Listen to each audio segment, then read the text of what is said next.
Welcome to Ballbusters. We've got a full panel today and a special guest to listen to.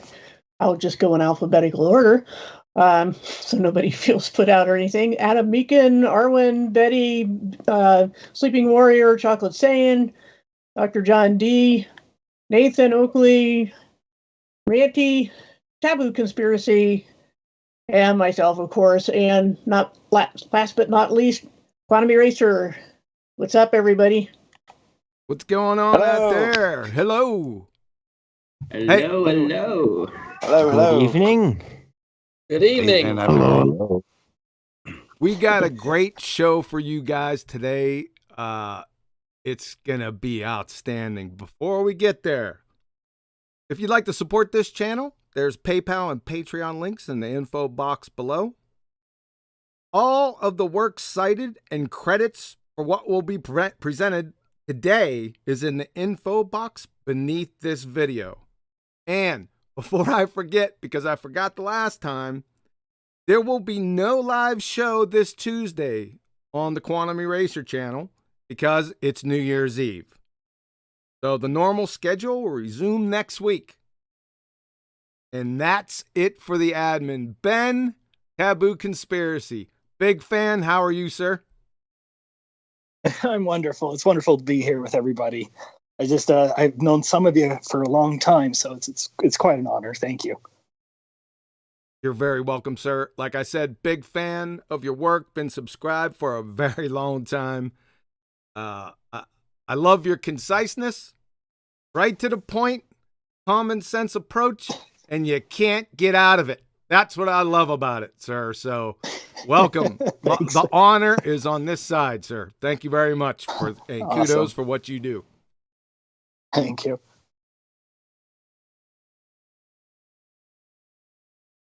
So everyone in the audience is hopefully familiar with some of the stuff that Taboo Conspiracy has done, but I'll give my, not introduction to what I first came across you with, but my favourite video, which is the guys on the submarine looking out at the horizon, and they're adjudicating whether or not they can shoot at the target.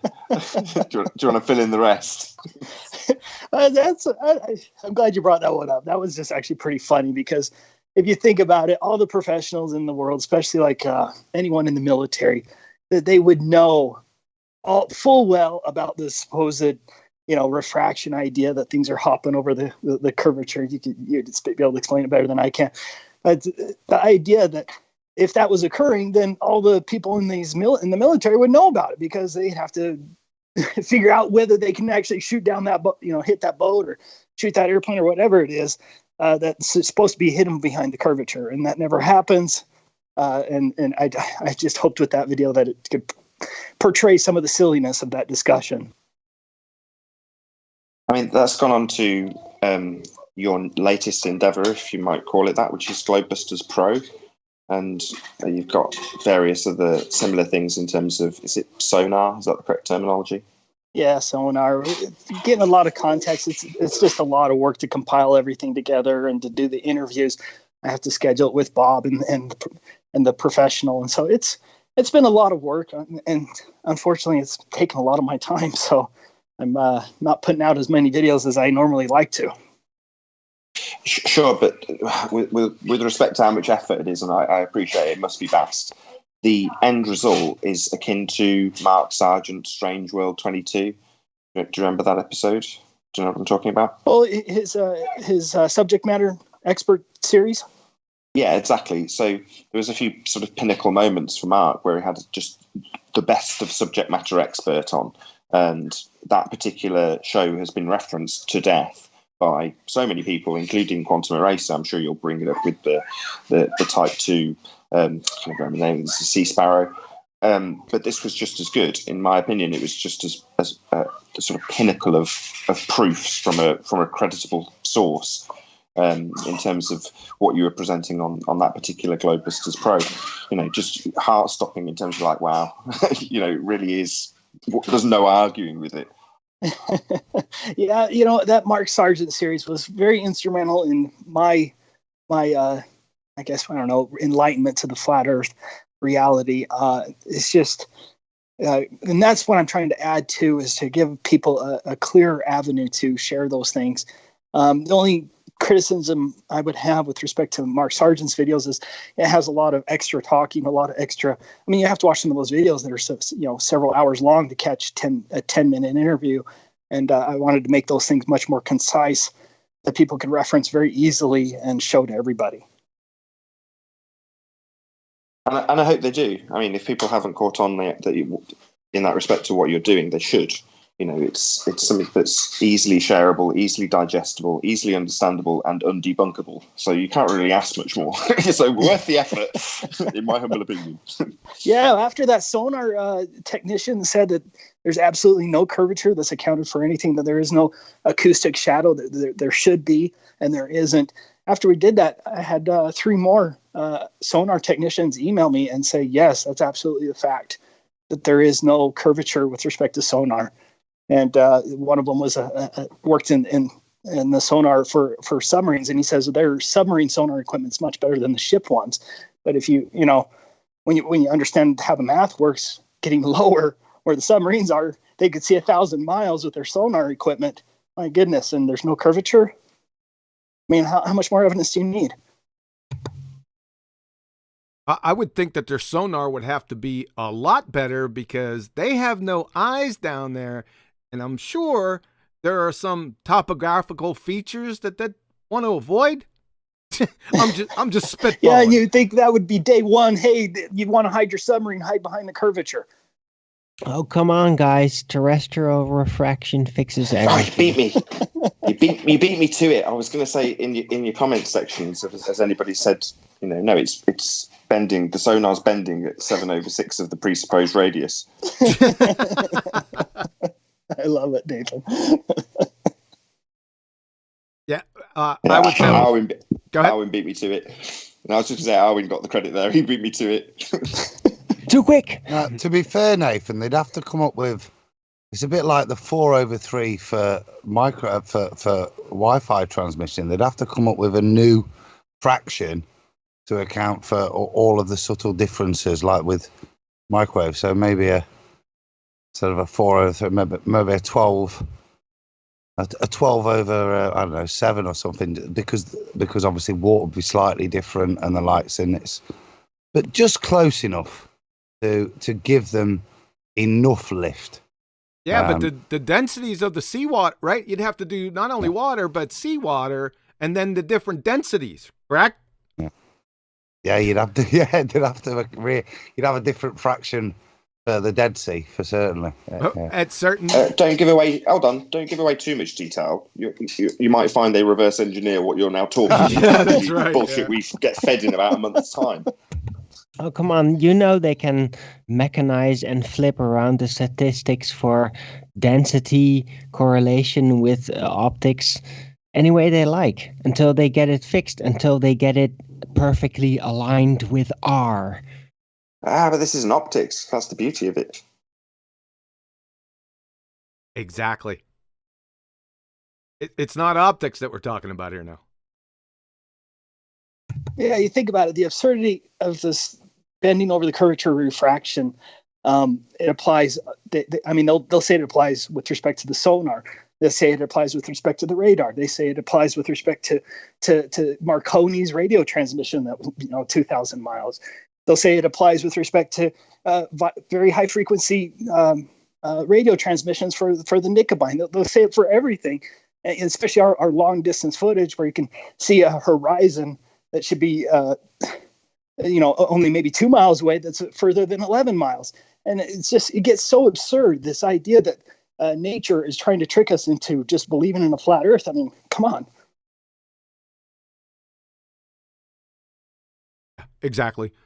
Before we get started, I'd just like to say personally, my favorites by far that stopped me in my tracks when I was watching your videos, and this was a while ago, was the horizon distance, right? Because when I first got out here, all they were saying, I could remember people saying this stuck in my mind, that at 6 feet elevation, this was what the ballers be saying, 6 feet elevation, then you could see 3 miles. And it wasn't not only them saying it, I've read that in many publications, and that was just a standard. They moved on to other topics, other subjects, but that stuck with me.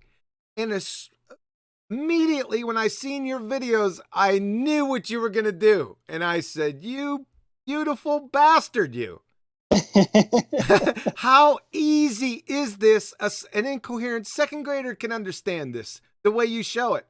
And like I said, it's simple elegance. That's why I love it. There's nothing you can do about it. Right? You know, I still haven't seen someone come up with a counter video to those Horizon issues. Yeah, and we're going to go over them today in your video. And like I told you, my favorite was the Cutter Rock, right? And that was some time ago when you posted that video. I don't know how long ago it was. I just know it was a while ago. And what was funny about it, you had a Skinner song on it. So I loved it immediately, right? So I stole your work, right? And I put up a little a blurb to combat, on different forums. Somebody would bring up Horizons, and I'd just bring up that blurb, and I said, listen, while you're getting pummeled here, if it's too painful, just listen to Simple Man by Skinner. It'll help you. But the problem was, what happened was after a while, there was one point in time where I posted the link, and the person responded back to me and said, hey, that link doesn't work. And I said, you got to be kidding me. And then I went and hit the link, and your channel had just went down. And yeah, that was a pretty big one. Yeah, and then depression set in because I couldn't use it anymore, right? So you need to get the original back up with the Skinner song. I think it's Simple Man or Tuesday's Gone, one of those two. I lost a lot when you they did that. I didn't have things backed up. You know, I thought they'd at least give me a warning or something, but they took me out without warning on that one. Yeah, that's too bad. But we're going to go over. You still have some Cutter Rock in here. It's not the same, but it's still it's very poignant, and you can't get around it, right? Yeah, and I just did a recent video with another one from Wide Awake that further supports exactly what I show in the Dallas presentation. He had his camera down at 2.5 feet, filmed Cutter Rock 11.22 miles away. The Horizon should have been under 1.9 miles, and instead it's further than 11.22 miles. Absolutely, positively impossible on the gold model. I don't care what stupid reasons they can try to come up with. There's no way that the Horizon can bend.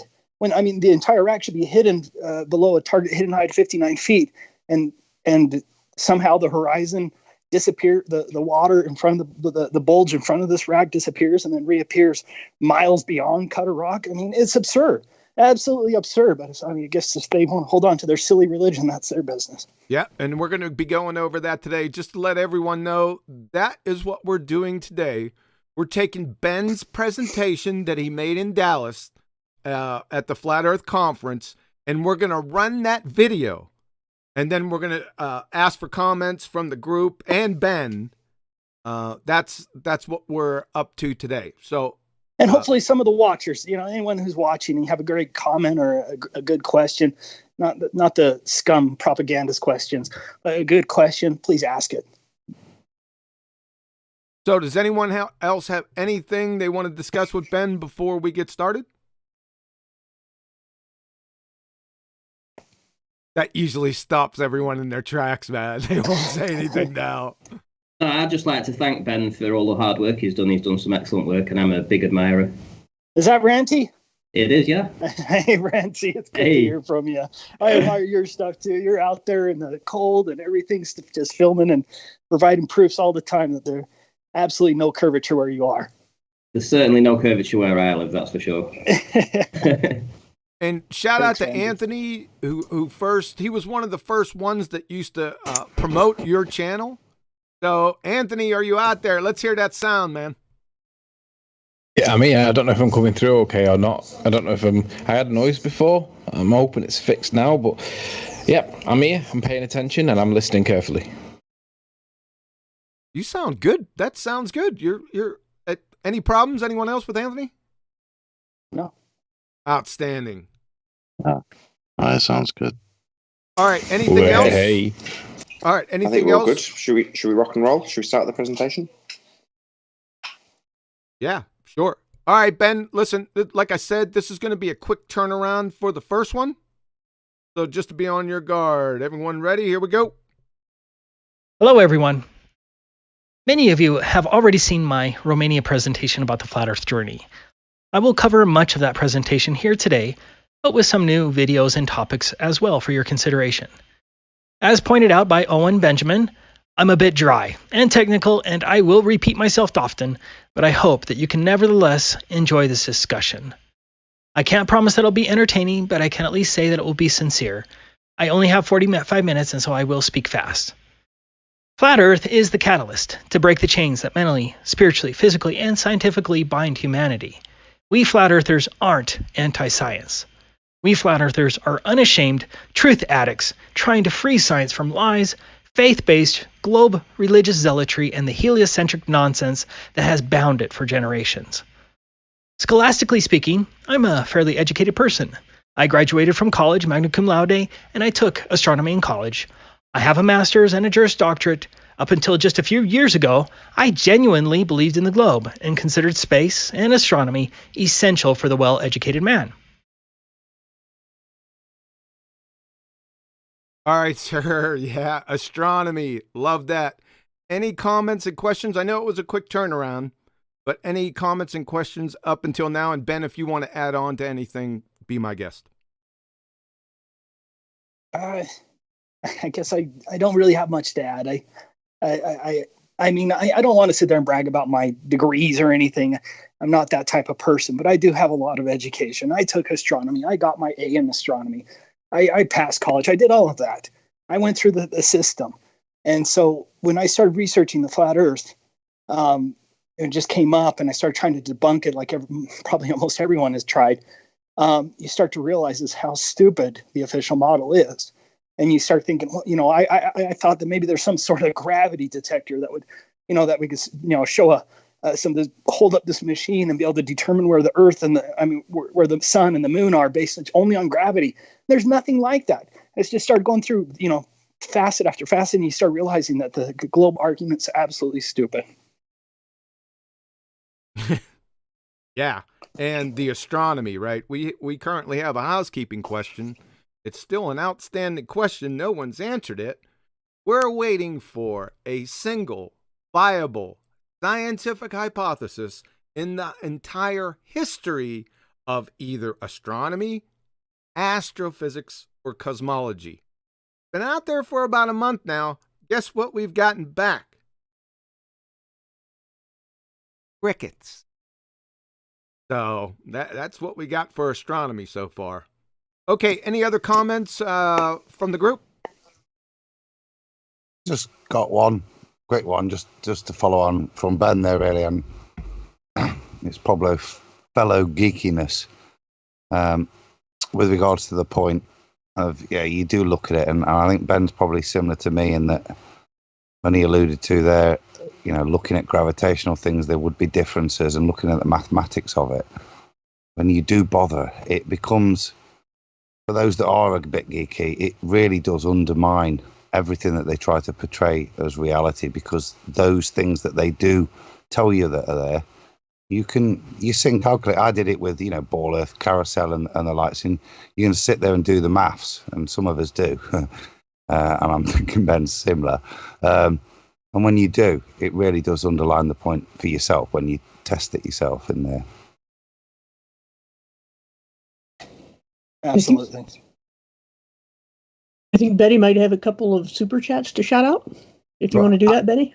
Was that an admission of geekiness, Ben, or an admission as well? Do you know what I mean? You sit there and do those things, and they're laughable, aren't they? I mean, Chris UK has just brought out a video past couple of days with regards to that gravitational pull from one side, from midnight and midday, and you look at them. There is mathematics there to show that there's numbers there that were, it's that quantitative qualitative argument again. It's still there, but it's never demonstrable. Yeah, I did a video on the what do you call it, the Cavendish's balls about you apply the same math that they use that they said that proves gravity with respect to Cavendish's balls, and you apply that same math with respect to, say, a solar eclipse, and it should be something like 10 million times more powerful during a solar eclipse of us being pulled upwards versus Cavendish's balls. But yet he was able to measure that back in the 1800s or whatever it was. It's all you start actually criticizing, critiquing, start thinking for yourself instead of just being a parrot for the mainstream education centers and things. You realize the emperor has no clothes. It's all bogus. Yeah. Balls in a shed's funny because you can try and control that experiment, but with Anthony, the way he said, the 1 in 50 million paradigm, 50 millionth paradigm is realistically a gnat farting in the corner would cause an air ripple that would have a greater force than what they're trying to measure. It's just a farcical. I'm not going to use the E word. So, super chats. Yay! I got 2 of them. Yeah, I got 2 super chats that already came in, and this one is from Rhino, aka Braadworst Bear, which is a funny name. What a crew! I love this Taboo vid. And another one from Neo the One, and he says, "May Ballbusters prosper in 2020." So, yay! Hey man, who you gonna call? Ballbusters, man. He-Man. Oh, and just one more came in, and it's from Rakia Live, and he says, "Merry Christmas to all," although that's a little bit redundant. Jesus gives of the free gift of salvation. Don't pass mood, Rakia Live. Rakia Live. Amen, Dave. Thank you very much, sir. Thanks for the super chat, guys. All right, we ready to roll? Let's roll that beautiful bean footage. Despite my vehement distrust of the US government, I somehow still considered NASA exempt from the corruption. That all changed when I read David McGowan's Wagging the Moon Doggy, which thoroughly debunked the Apollo moon missions. I loved space too. I really wanted to believe in NASA, but the evidence that NASA lied is indisputable. NASA is a criminal organization that steals $59 million per day under false pretense. Seriously, how can any intelligent person think that this is genuine footage of a spaceship in lunar orbit? NASA is a scam. In addition, any reverence I had for academia ended with Wagging the Moon Doggy, as no major institution has ever pointed out the blatant lie. The lunar lander is a piece of junk made from curtain rods, aluminum foil, tar paper, scotch tape, some useless, space-looking abstract art sculptures, and some very poor construction. Does that really look like a spaceship to you? Look at the astronauts suspended by wires. The wires are visible throughout the Apollo missions. Look at the telltale signs of 1960s movie backdrops used throughout all of the Apollo missions. Research how the inverse square law of light and how that proves the moon landings were fake. All right, any comments on the Tweaker Shelter?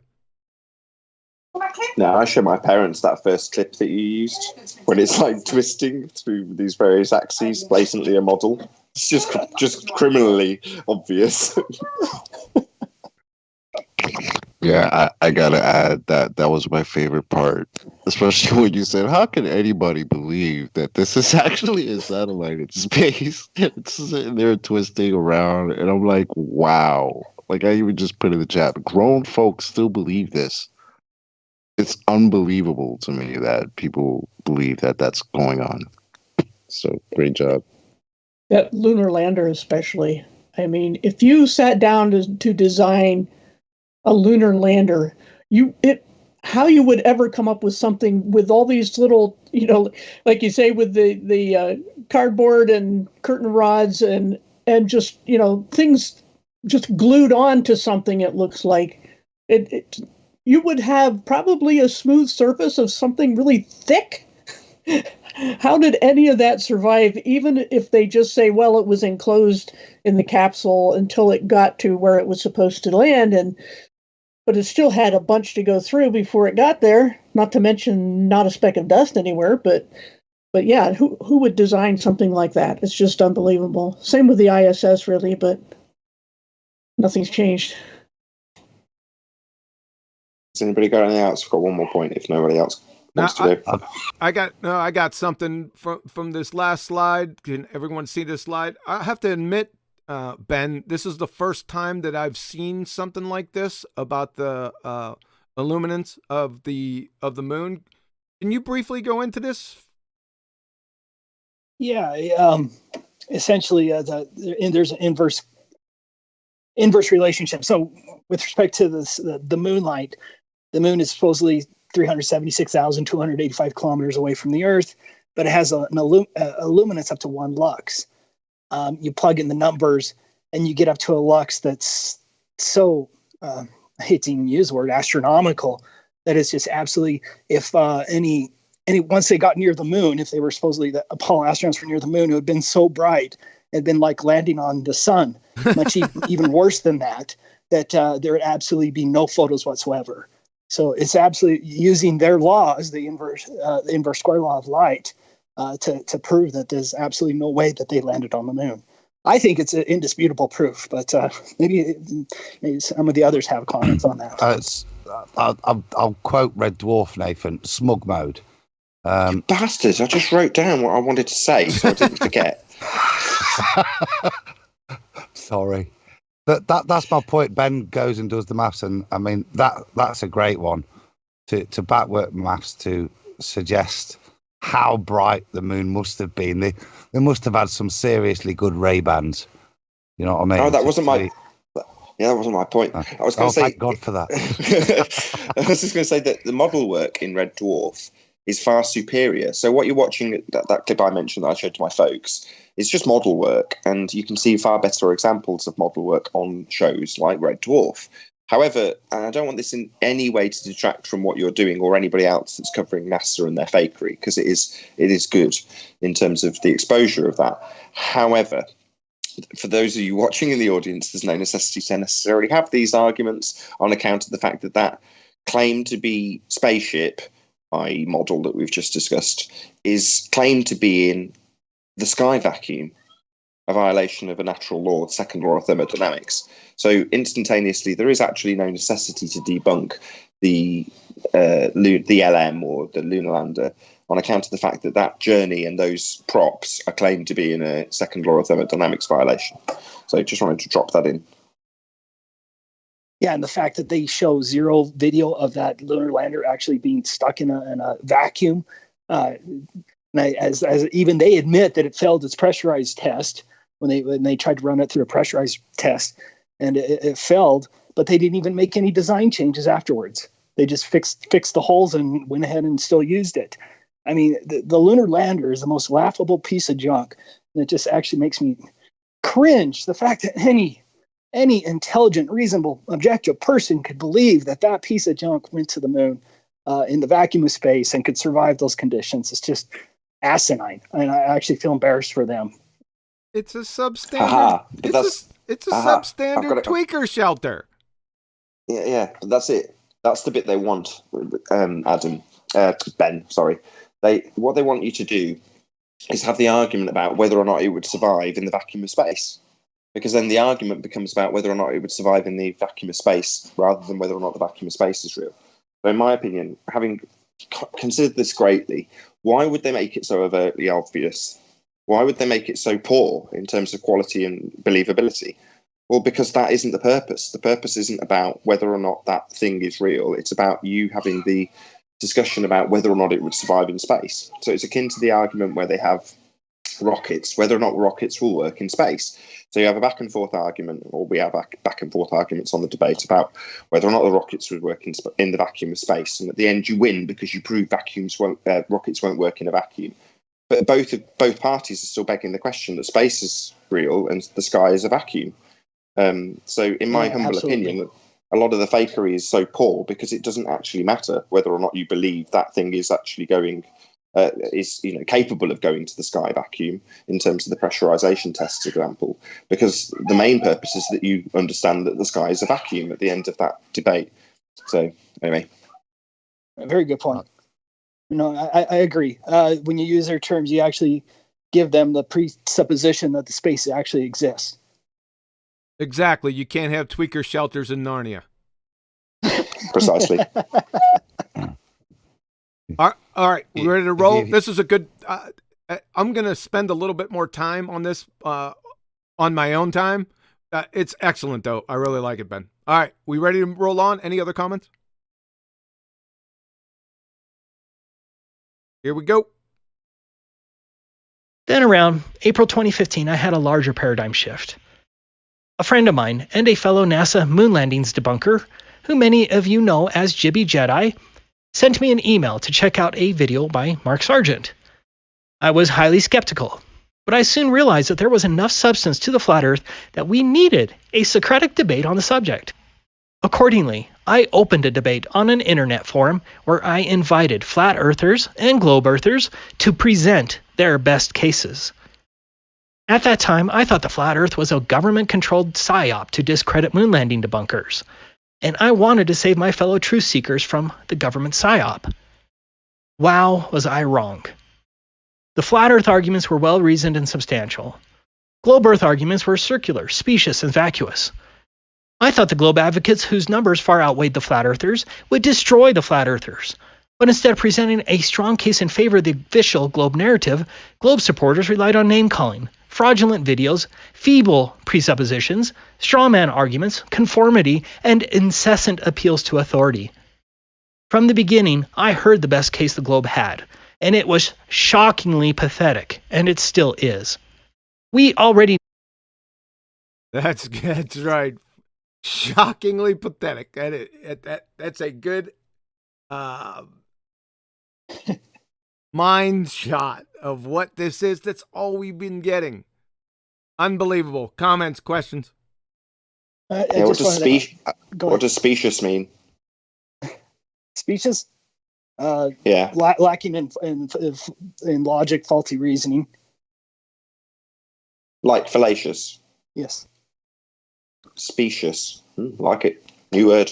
Thanks. Yeah, there's specious. It means there's a lot of holes in it, and it's hard to believe. There's not too much veracity to be found.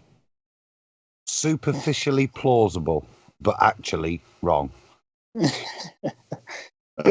I was talking with before Paula, Bad Christian, that's her name.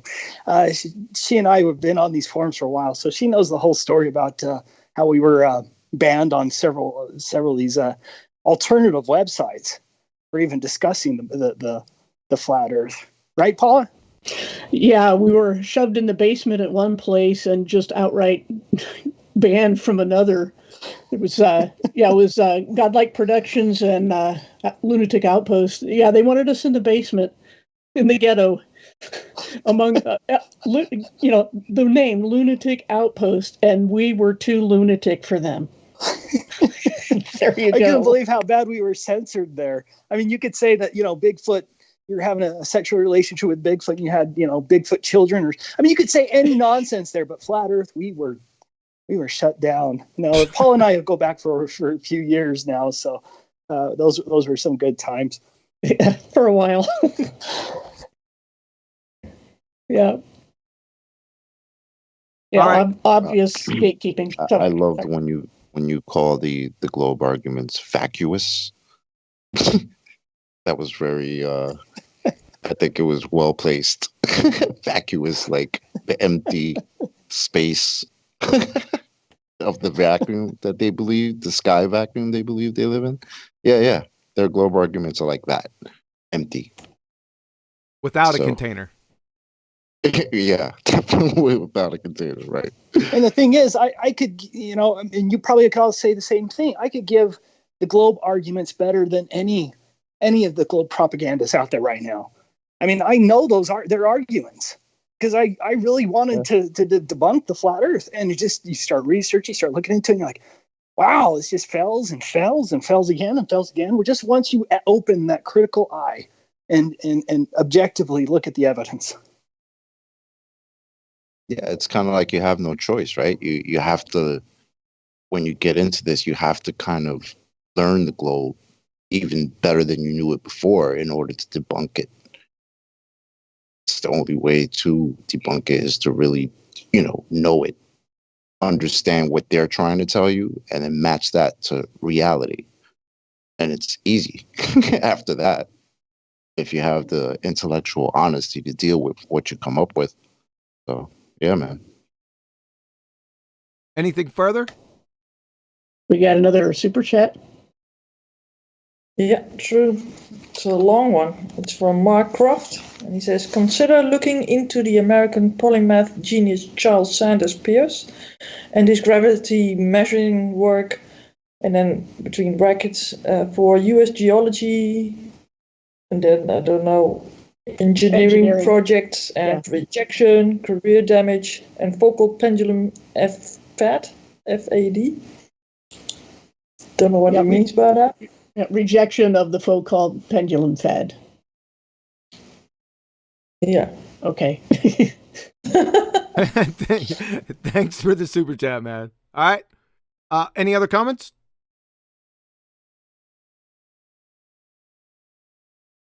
We're ready to rock and roll, baby. Conformity. It is the top-down, systematic, institutional conditioning of humanity from cradle to grave, and it created the globe. Institutional conformity is founded on a blend of three elements: the knee-jerk Pavlovian response, group conformity, and the expert. These three elements have worked in tandem to force society into an unwitting love affair with the globe and space. Many of you are already familiar with the Pavlov's dogs experiment. Essentially, at the end of the 1800s, Ivan Pavlov was able to condition dogs to salivate every time a metronome was played. Pavlov did this by bringing out food while simultaneously playing a metronome. Only after a few repetitions, Pavlov removed the food, but the dogs would still salivate in response to just the sound stimulus. This is referred to as classic conditioning. Of course, we are not dogs, but to an extent, people can also be conditioned. Humanity has been conditioned to love space and the globe. That's a fact. You have seen the globe and other space images thousands of times in your life. In addition to loving space and the globe, you have been programmed to scoff at even the mere mention of the flat earth through unrelenting, repeated conditioning since childhood in schooling, media, and entertainment. Although the narrative is changing from Columbus to ancient Greece, I was taught in elementary school that everyone knew Columbus was going to fall off the edge. But the smart Columbus knew better than the stupid flat earthers, and Columbus proved it was a globe. Even MTV's rebellious channel always started with the US government's Apollo mission to the moon. How rebellious is that? The programming has been unrelenting and everywhere. Public schooling and the grading system were instrumental in creating your inflated globe ego and that conditioned response. But here's a question for you. How do you know when you're having a conditioned Pavlovian response? Questions, comments? And that was another key proof for me was the fact that when I started these big discussions about the flat earth, back in 2015, is the response that we got. You could see that there's something special about the globe in people, that it's a religion for them, that it's as sacred to them as Jesus is to the Christian. And that by challenging that idea, challenging the globe, you trigger something in people where they're ready to almost kill you. And that's not an understatement. And so what kind of programming have we been under to cause us to become at this point that where we even hear the flat earth, we're ready to take out a knife and kill the person? I mean, it's absolutely insane. And anyway. I agree. I don't understand the response. I really don't. It's people tied. It's conditioned. Go ahead. I was going to say it's conditioned into us in both regards. So you're describing the Pavlovian conditioning of globe love, but also we're conditioned with flat earth hatred equally. In other words, it's condemned as being, for idiots, the idea of Philistines. It's degraded in such a way that is conditioned into you also, that you're going to have that Pavlovian response to somebody saying the earth is flat. You go, great, if you're a globehead. And that's been programmed into us. The Pavlovian, I think, for society with regards to hearing flat earth is quite documented. It's ridicule. They've spent a lot of time, money, building ridicule into many different forms of media and entertainment to demonstrate that. So your gut reaction to hearing the bell is to laugh because it comes from incredulity that somebody could be so stupid. That's for me, the Pavlovian way of doing it. And on that, I love this. Well, I got to admit, Ben, I I hadn't heard this before. So to hear you coming into this kind of field's really cool. Because slight confession, when I did my A levels, I did the first year of physics, and it was just getting to the point of like doing mini balls in a mini shed was just getting. You're just like, this is just stupid. And I'd kind of had enough of it. So I ended up doing a new A-level, and I picked psychology. So when you were going through all this, especially some of the, the powers of conformity that really relate to this, I just thought it's a really fantastic bit of your presentation, this, because it really does. It kind of, it's describing the construct of the veil that's been thrown over this, and if you can start to grasp these simple psychological basic studies that were done, and that they're very fundamental in their conclusions, and you apply them to the paradigm we're sat in, it really is quite powerful at unpicking it. Now, if you think about it, thank you, but if you think about it, true science would welcome this discussion. They would love to have people out there. I mean, true scientists would love to have people out there with cameras filming the curvature, doing those things, testing the official models. But they don't want that at all. And they'll actually, you're accused of being a crazy person just to even question it. So, I mean, the conditioning is pretty shocking when you really think about it. But another question I had for everyone is, am I alone in the idea that they're changing the narrative? How, Christopher Columbus in my days when I was in elementary school he was the one who basically discovered that the earth wasn't flat. Everyone thought the earth was flat at his time. And now it's been thousands of years ago, since the days of ancient Greece. Has anyone noticed that change in the narrative? I just thought that was fascinating. Now, I got taught that it was an interplay between, it was really confusing. I remember thinking about it. It was an interplay between Columbus and Magellan. I said, wait a second, wasn't it Magellan that you said that sailed around the earth? Columbus didn't do that. I can remember that and saying, never mind. When's recess? That's the thing, is people have short memories and they count on that, and they don't even care if it's still in books somewhere. People just don't care. It's like you were talking, Ben, earlier about, I think it was Nathan brought it up first, about not only what they want to push, but what they want to hate. It reminded me in 1984, Orwell's book, where they'd have the 2 minutes hate.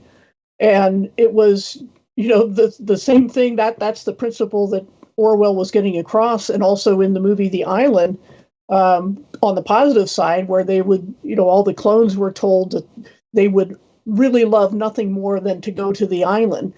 And about the, the schools not wanting certain things to be taught. I always bring up the case, I don't know how many years ago in Ohio, where they debated whether high school students should be taught anything that might cause doubt on evolution, even though it's a scientific observation or whatever they wanted to call it.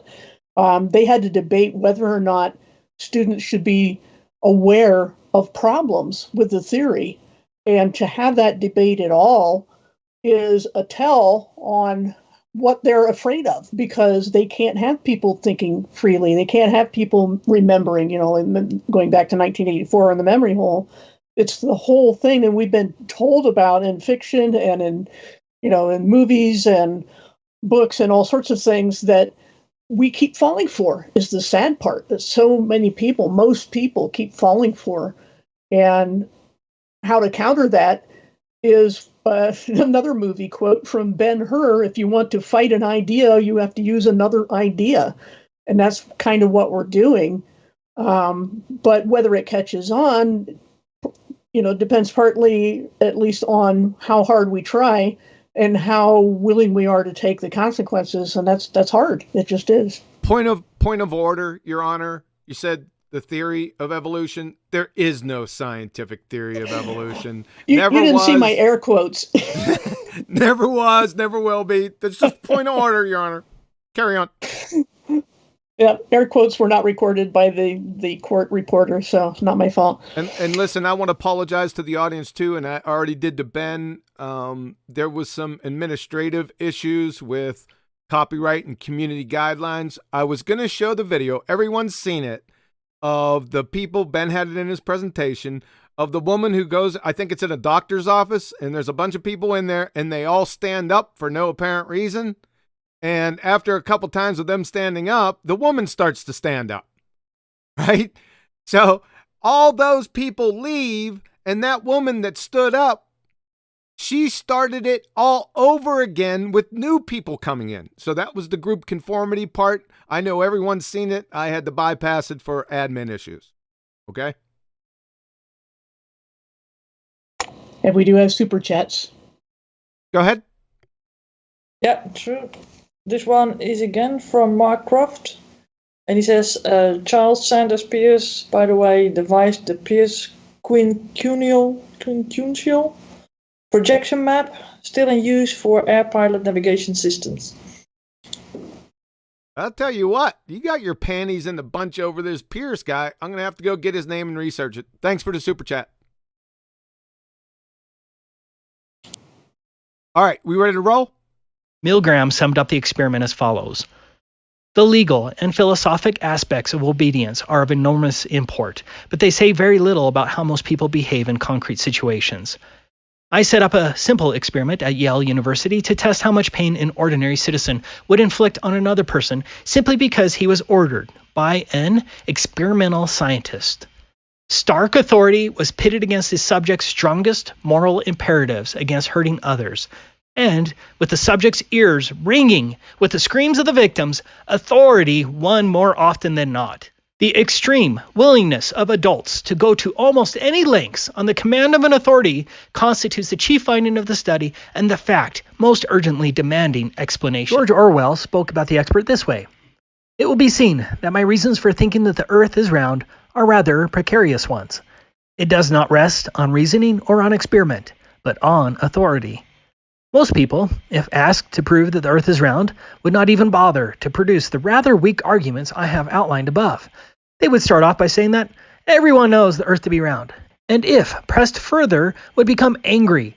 This is a credulous age, and the burden of knowledge which we now have to carry is partly responsible. Comments, questions? It's still frightening to me how the power of the authority figure and could get 65% of the participants to actually believe that they actually maybe killed the other person on the other side just because they are dressed in a lab coat and telling them to continue. This is the hijacking of science that you're covering here. And you summed it up quite nicely at the end with the quote where it said it's not based on experiment. And that's what this is all about. And the definition you're giving and the quote gives is experts. But they've made a big mistake, they being these experts, when they started calling themselves scientists, because they're not. This Milgram experiment is not an experiment, but it's been called so. And the guy in a white coat, in many of the examples I've seen, is just Joe. He's another actor. Just tell the actor in the white coat to tell the person who's sat at the desk to keep flipping the switches. And if they don't, just say you have to. In other words, the guy isn't even, he's not a professional in any capacity whatsoever. He's just got a white coat on. But he's being called, in the mind's eye of the person at the desk, a scientist. And this is a scientific experiment. Therefore, you've just got to comply with the scientific experiment. And at the end, we'll have some empiricism. It's like, no, it's none of the above. This is the very essence of the hijacking of science and substituting it with expert opinion and consensus. So the understanding of what science actually is where their downfall is coming right now. Like on this very show, we are explaining to the audience that they're not giving you science. They just say it because you were told when you're about 11 years old that science is empirical. And it is. But that's not what they're doing. I'd echo a very similar thing, Nathan. It's to take it out. The experiment proves, or in this case, the study. Before John jumps at me, proves the concept is that people are very susceptible, even when it's contradictory to their better senses. They're very susceptible to the influence of the expert, and I'd extrapolate that out in terms of what we were saying in terms of media control, the likes. And what they've spent a long time doing is taking science, and probably more correctly, elevating pseudoscience to our understanding of science, so that this repetition of this pseudoscience is the expert, and therefore we conform. And that seems to be the power in society that they've developed with this, in terms of this psychological study, is replicating that, not so it's an individual any further that is the expert, but actually the stated pseudoscientific facts. That make sense? Yes. I like the citation previously. It said experimental scientist. Isn't that a tad redundant? Is there another kind? My word.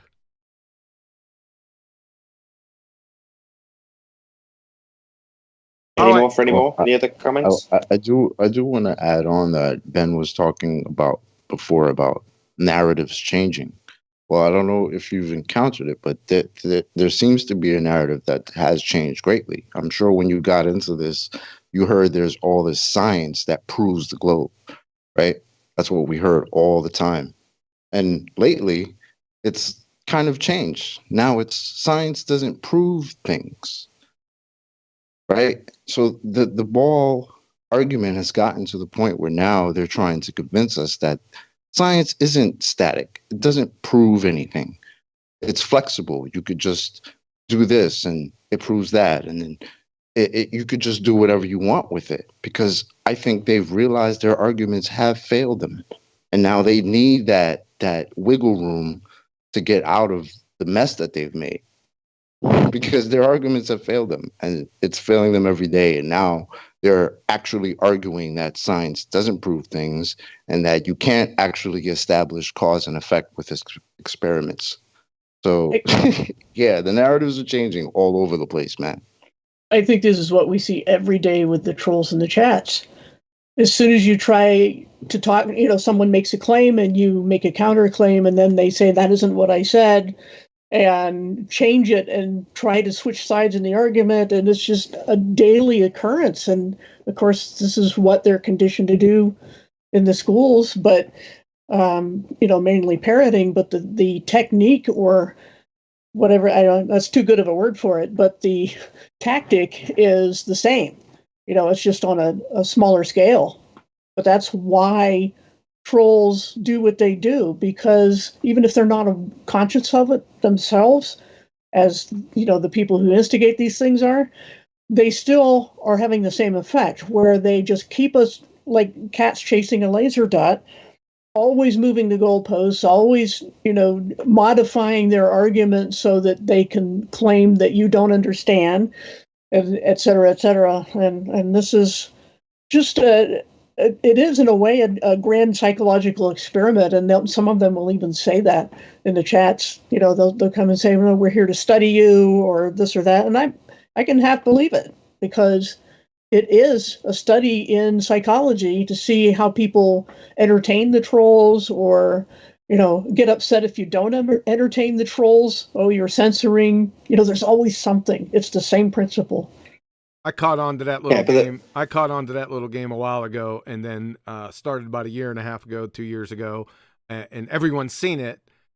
Putting the scientific method, the steps down on paper, and then have them come on and say, "Yeah, I got scientific evidence," and then write out their words. Right? That was key. That's the game. That's the game they play. They can't get around that, though. Go ahead. Yeah, I was going to say, getting around it is a way of avoiding the cognitive pain that they would experience if they recognised their own doublespeak. And I'm glad you've mentioned what you have as a preamble, because I was going to add this before you said it. But absolutely, getting them to recognise that they don't have scientific validity has left them in a position of just cognitive pain, because there's no escape. They just have to deny or avoid the subject or obfuscate. So much of what's happening in terms of, at least on the debate, isn't akin to an argument anymore, because the arguments get shut down very, very quickly. It's more akin of how can we obfuscate this cognitive pain that we're going to experience when they get to the demolition of what we've claimed is science. as Chocolate pointed out earlier, the narrative has to change. They can't continually assert that their pseudoscience is proving the globe when we're asking them to give us the actual science and they don't have any. Then they have to say pseudoscience doesn't prove anything. Now, you've got to bear in mind for the audience that when I say the word pseudoscience, they would actually substitute it for science. So they'd say science proves the globe. Here, give us your science. What's the independent and dependent variable? What's the hypothesis? What's the observed phenomena? What's the null? And they go, we haven't got any of that. But science doesn't prove anything. And what they actually mean is we only had pseudoscience just so stories that we can change at will, so long as nobody questions the authority man in white coat.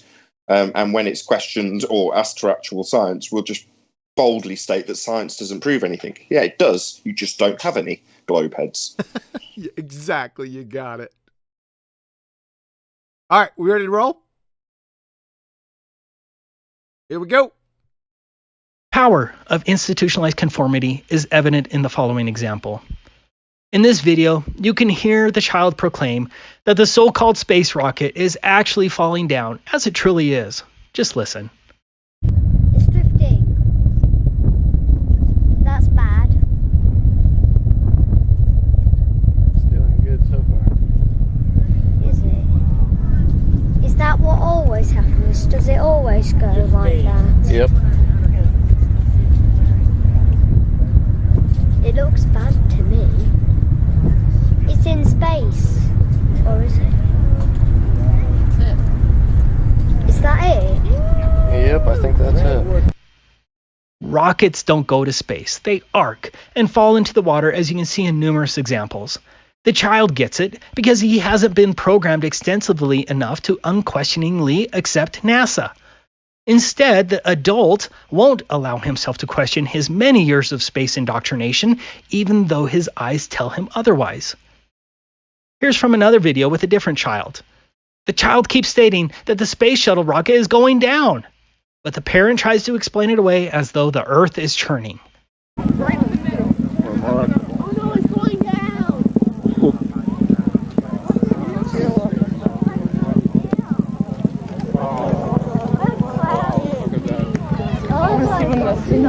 Well, Mark. That's loud. Right there. I did. It's going down. Peter, for Sandy, is it turning or is the Earth spinning? A rainbow. Sandy? It's not turning, the Earth is spinning. Sandy? Already. That's going straight up, it's just the Earth is turning. We're moving away from it. Truly, the children were wiser than their parents, who refused to see the obvious. The children could easily recognize that the rocket is not going into space, but the parents would not allow themselves to question it. What do your eyes tell you? Just look at this space shuttle launch. Does any person here really think that this space shuttle is in space? It's laughable. Do you understand what I mean by institutionalized conformity and how powerful it is and how we need to be wary of it? I need you to set aside your Pavlovian response, your conditioning, your group conformity, your NASA and other proclaimed expert authority figures, and just use your intellect here today, as an objective, reasonable person should. Flat Earth is founded on observable, testable, and repeatable experiments that you can do yourself. Flat Earthers don't want group or informational conformity. We don't want you to appoint anyone as your expert. We want you to think for yourself and to test the flat Earth yourself, and then share your findings with the rest of us. That is the beauty of the flat Earth. Too funny. Go. The sky is not a vacuum. I just love those kids.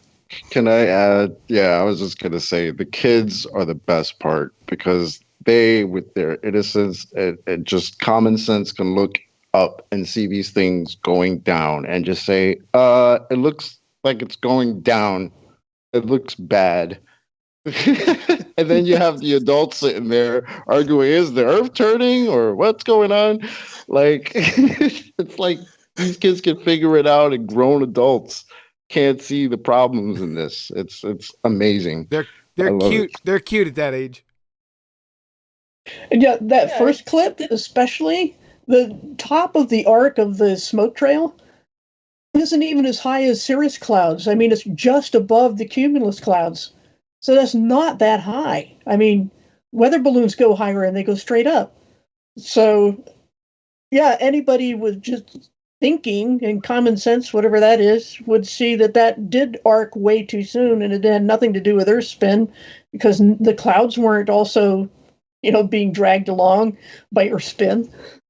But no, people don't think about that. And there you see some of that like double the story, think. right? It's like the story of the king without clothes. I mean, the child speaks the truth. You see the double think where in one hand the globe supporter will say, wait a second, the earth is churning, that's what's causing it to go that direction. And then the next globe supporter will say, well no, the atmosphere changes with it, moves with the earth itself, like spokes on a bicycle wheel. And so it's you can see they always adopt this double think where they can adopt two mutually exclusive positions and hold to it faithfully. They don't try that anymore. We've buried that Coriolis argument. That's just nonsensical, begging the question from the gate. So they're just gonna have to prove that the Earth is spinning. We don't do any more of this. The atmosphere is going with the Earth, but we have all these different wind directions. Like, come on, guys. It's about to be 2020. We got to get into grown folk territory. Yeah. The thing with children is they're very in tune with their environment at that young age. So they're exploring, they see stuff, they can judge things, they can work things out. The brains are actually working. They haven't had the chance to have that conditioning that's telling them that, well, when you see that rocket going up, it is going up. When they're looking at it and they can see that it's actually going down. It's very, very obvious in that video that the children knew exactly what was going on. They just said it as they saw it. It looks bad. I couldn't help but smile and just say, yeah, kid, it really does look bad. It's too bad all the adults with you are just cheering it on and not thinking the same thing. Damn shame. Okay, I don't want to demean anything that goes on in terms of debunking rockets for these reasons, but if someone can just play along with me, where's this rocket going? The sky vacuum? Into a vacuum? Oh no, that's not possible. You see, the gas that we're all breathing would fill that space that it's claiming to go to. So it's definitely not going to a sky vacuum known as outer space. So as far as I'm concerned, notwithstanding all of the excellent work that we're analysing here, and all those reasons are true, however, it's claiming to be travelling to a place that doesn't exist. And you can see it with your own eyes. It's still in the sky amongst the gas we're breathing. It's just blatantly obvious. Yeah, it hasn't gone to a second law of thermodynamics violation sky vacuum. There it still is. What's that you say? It's coming back down as well. Yeah, that's a nail in the coffin as far as I'm concerned. All right, we ready to rock? Because, we live in an approximately closed system. Yeah, and approximately closed, yeah. Just a little pregnant. Just a little bit. For me, John, that last one, particularly with the, wasn't so much the voice of the children that was interesting, but in relation to what Ben had shown earlier with regards to conformity, and maybe a little dissonance. Well, actually, probably superlumin dissonance here, because even though the child's eyes are the same as the adult's eyes, they're both seeing the same thing. There's no preconception in the child. There's nothing to change what the reality of what they're observing is. But for the adult, there has to be. And they're grasping at straws so much that the only way in which they can blend their observations to the illusion that this thing's going to space is to suggest that this curvature is based upon the rotation of the Earth, which I found quite interesting, actually, that the adult, because I don't think they were fed that line, but somehow their dissonance is, their programming has reached out to give them an answer to the extreme that extremity of curvature that they see with the smoke plume has got to be due to the rotation of the Earth, which is just I thought that was more interesting than the honesty. He says it. He says it twice. He says it twice. So you can almost hear the cogs turning. You're saying, oh, well, he wasn't fed that line. Well, no, he wasn't, but you could almost hear the cogs turning because he says it's the earth turning. Then there's a bit of rumbling. A few other people say something. The kid mutters something. But then there's a fair few seconds that elapses before he comes up with a slightly more extended explanation. In other words, he's gone, yeah, it's just earth turn. It's gone, is it? How does that work? Click, click, click, click, click, cogs turn, cogs turn. It's because, and then he gives his, like I say, slightly more long-winded bullshit version. He comes up with a bullshit excuse for himself, and then he tries to sell it to his child. Yeah. Yeah, I think it's because he saw, I mean, it's an obvious case of cognition, right? He saw the same problem that the kid saw, but because he's got in his mind, he's already got all these reasons and excuses and stories. He's got to figure out which one of those stories makes sense for what he's seeing, as opposed to the kid is just like, it looks like it's going down. Looks bad. Well, yeah, it's the mind control. The mind control, his eyes and his senses are telling him that the rocket's going down.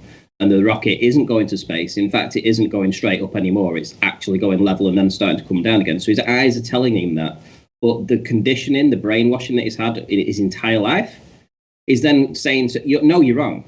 What you're seeing isn't right. There is another explanation for this. So it's all to take away from your senses, essentially. We see things. That's it. But they then have this brainwashing that comes in that tells them something different. It's a pride thing as well, isn't it? So, the adult's going to feel like, I'm in a position to educate this child. He's saying something that, to me, is incorrect. It's not coming down, obviously. It's going off to space, the sky vacuum. So he's going to say, well, this is my opportunity to educate the child and tell the child what's actually what, because I'm the adult and I know Earth's turning. You didn't know that yet, did you, kid? Well, there you go. Now I've taught you something. Aren't I great? Yep, got it. All right, let's roll, man. Flat Earth usually begins with the globe curvature formula. At least that's where it started for me. According to the globe math, 8 inches per mile squared represents how much a distant object should be hidden below the horizon from a ground level view based on the official mathematical dimensions of the Earth, i.e. a ball Earth with a circumference of 24,901 miles. Under the globe, this is mathematically accurate for all observable distances. So, what's the alleged curvature drop at 6 miles under the globe? I hope everyone can do this now. Square the miles, 6 times 6, multiplied by 8 inches, which equals 288 inches. Divide by 12 to convert from inches to feet. In 6 miles, there should be a curvature drop of 24 feet. It gets exponentially worse for the globe. 8 miles distance, 43 feet should be hidden below the horizon. 10 miles, 67 feet. 20 miles, 266 feet. 50 miles, 1,666 feet. 100 miles distance, 6,667 feet should be hidden below the horizon. This massive curvature drop should be seen and experienced every day, but it isn't. And I will show you many examples unquestionably proving this curvature does not exist. But let's first talk about the horizon. If you know my channel, then you probably already know that the horizon test is my favorite proof of the flat Earth. It is so easy and so overlooked. Globe supporters and flat earthers have very different views of what the horizon is. Under the globe model, the horizon is a concrete and tangible physical barrier demarcating the point when distant objects are obscured by the curvature. Under the globe, the horizon could theoretically appear closer due to haze, miraging, waves, and swells, but the horizon could never extend further than that mathematical, physical Earth curve edge. On the other hand, flat earthers correctly recognize that the horizon is not tangible, but a matter of perspective, and thus the horizon rises with the observer, an impossibility under the globe.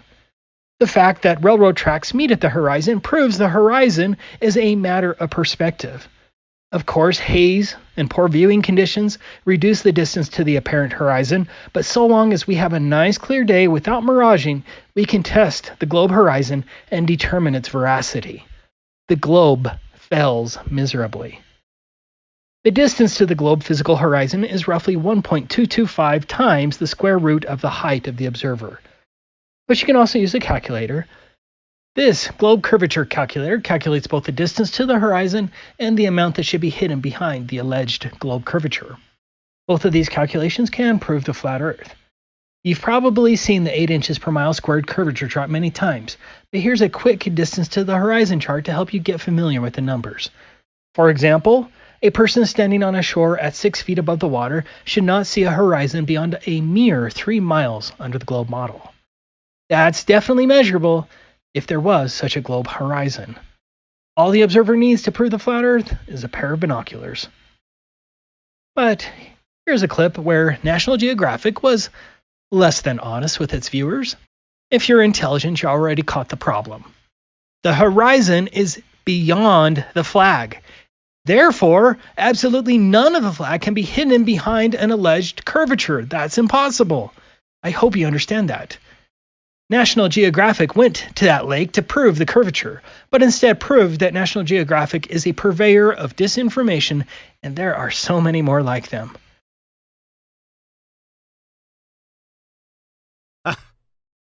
Callers, from this point on, you need to turn away because you're going to need your therapist.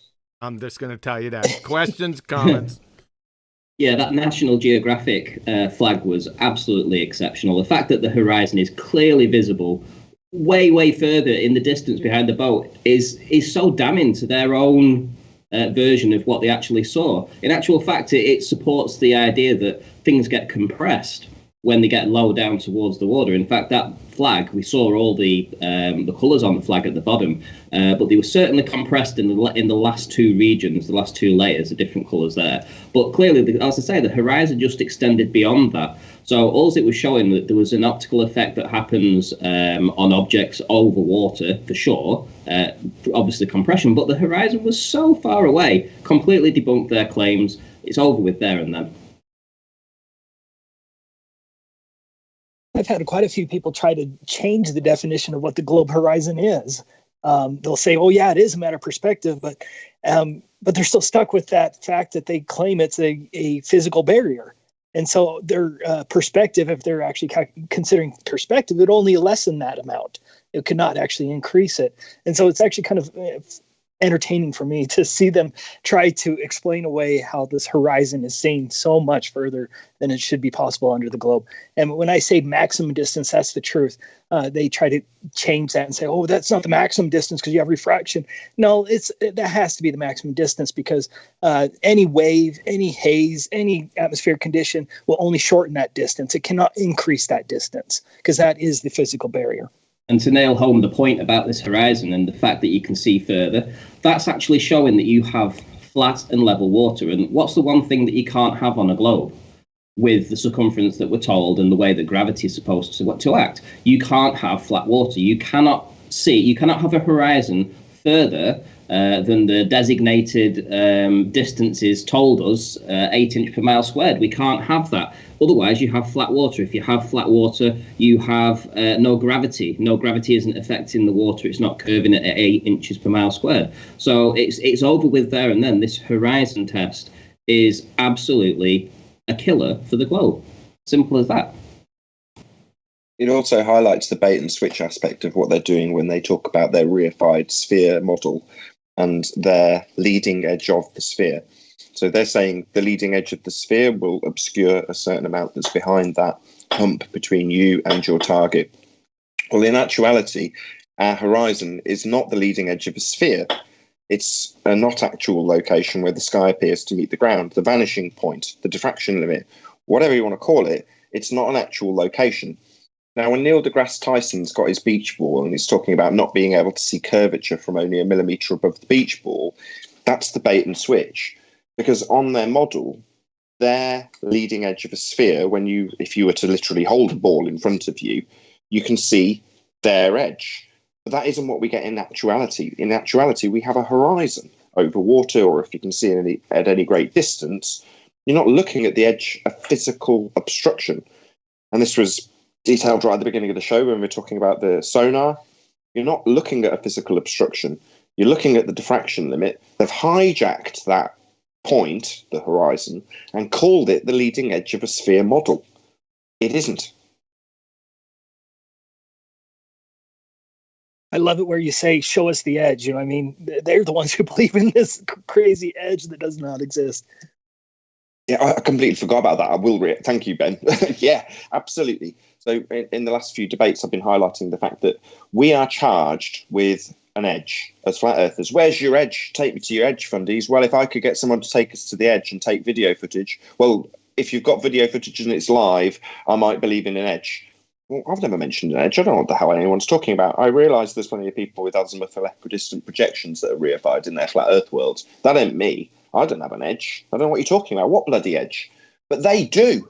They've got the edge of their sphere. Their boats go over it. Well, where's your edge? Take me to that edge. What's that? You say it moves with my position. Well, that makes it apparent, doesn't it? As I get to the edge, another edge will have formed. You phrase this much better than I do, Chocolate. Take me to your edge.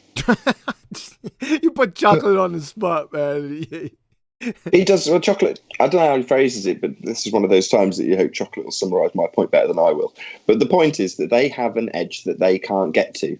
And we are asked for an edge all the time.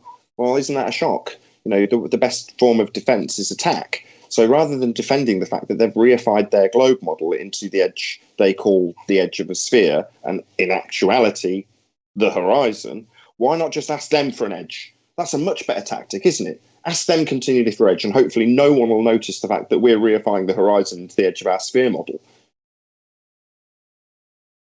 I agree, Nathan. I mean, that's the point for me. That the first thing they want, but for them, mathematically, there is, when viewing over distance, unfortunately, an edge. And the first thing they try to do is always assume that the camera's pointing down to the maximum thing to take in the image. Now, a lot of Ranty's work has also demonstrate that that's incorrect, and it kind of demonstrates that it's all about a viewing angle, particularly when low down looking up. You can get a slightly better view. But for them, the first point of defense is to try and get that edge to be called the horizon. And when you unpick that, they still have to have this edge because of their mathematical model of a ball. There's no way other than to view on it. And once that's obviously undone, then that's when we have to invent stuff such as 7/6R to explain these observations that are clearly impossible, because even looking down as much as you can't still see through the edge of their ball. And it is, as you say, quite a telling point that they're always pushing us for an edge, because their edge is quite telling, and they try to hide it. You've been rumbled, fundies, asking us for an edge. It was too telling. Now we're going to start asking you. Take us to the edge of your sphere, you fundy idiots. Maybe we could ask Sanic if he's got an address to that edge, since he believes that the horizon's an actual location that you can get to. Double or nothing. Maybe double or nothing. PO Box 666, NASA. It was, if I could get a bit geeky on that, and I shared some of the maths with Ben, because we were looking at the formula, and it's quite interesting actually, because if it is based on this radius of the Earth, I was just doing a little bit comparing the 8 inches per mile formula to my maths, and I was just double checking it and looking at the radius, because I'd seen a few numbers. So I went and looked at the equatorial radius, the polar radius, and there is quite a difference, and it actually does fluctuate by 0.02 of an inch either side of 8 inches based on those two things. So if you were going to, and if you are a baller, you have to use the R value, you really do need to know which direction you're traveling and you're looking in, because that will vary your edge. Did you take the ellipsoid into account? That's exactly what I'm saying, because of the differential. I think it's like 13-mile differential radius between the polar radius and an equatorial radius. Yeah, but so minute. Well, wait a second. 30 miles, tiny. Wait a second. Did Al Baruni? It plays out. Did Al Baruni take this into account? On top of his mountain. I just said in Discord, somebody in Discord challenged me. I hope you're listening, Mr. Al Baruni. He gave me this proof last night. I haven't heard this proof in years, but last night I got proof for the earth. Al Baruni. I said, perfect timing. Thanks. Stay tuned to the show tomorrow. Because I'll tell you what, it's going to get bad for you over the next 5 minutes. But go ahead. Did you want to finish up real quick? Adam? Well, just to respond to Ranty, yeah, the equatorial equivalent over the first mile is 8.01 inch, and the polar equivalent is 7.98 inch. So, you know, if you were trying to place something specific, I know it's minute, it's the quantitative or qualitative, but there is actually a difference, and obviously that would become very complex if you weren't just traveling either directly north or directly south or directly east or west. As soon as you start to put a bearing on that, you'd have to factor those two and how that would play out over your ellipsoid. Yeah, but didn't Ben qualify it into the distance that everyone can see? Because the sagitta, whether it's the sagitta by Pythagorean construction or trig construction, they're all pretty much the same up to 1,000 miles. Am I correct? Yeah, it is very close. Yeah. Okay. Yeah, it is very close. There's certainly optically, visually, you know, there's next to no difference, because obviously the variance does grow the greater the difference. So, you know, I'm seeing 0.002 of an inch difference as I demonstrated on that first mile. Now that will play out on the variance. Now what I did was take an intermediary, so I took a radius of 3959 miles. Those polar were 3963 and 3950. But as you play out, it does fit very close. So I think unless you were talking about like laser measurements over short of 3, 4, 5 miles, it doesn't make a big difference. Right. If you're looking at 25 miles, for example, then you're still only looking at a difference of 1.2 inches. The interesting point is, because it is an approximation, it's a function, the 8 inches per mile squared, as opposed to the way in which a circle grows with its variance. I'm just going to add one more point, QE. I'm really sorry. No, go ahead. There's another one that you missed out. So the angular resolution limit also tracks very, very closely up to about 1,000 miles. Right, exactly. You got it. The hijacking part. Exactly. Well, yep. That's probably about right, because at about 100 miles is the worst variance between 100 and 200 miles, and actually it's 15 inches at 100, and then it actually starts to decrease at 200 as the two lines re-emerge. But then by the time you get to 300, it's gone the other way at a variance of 162 inches, and then, like I say, after that, it really does start to skew. At 1,000, I've got 4,000 odd inches variance from the two. Now, I suppose optically that again is going to be very difficult or practically not non-matterable to discern. But just for the geeks, it is. That's why I did it. I kind of wanted to see where the lines intersect and skew. So I think reasonably for any visual observation, it's as good as. No. I've got to stop you. You're not talking about optically. When you're talking about the mathematics of how much presupposed curve there is when you beg the question, assume R, and plug it through a calculator, you're not even talking optically in terms of how you're quantifying it mathematically. You're talking about feet and inches. If you were talking about what you'd actually see, you'd talk about, at the very minimum, you talk about the arc seconds potentially of what you're looking at. You wouldn't be talking about the feet and inches value if you're describing something optical, right? That's where they've hijacked perspective.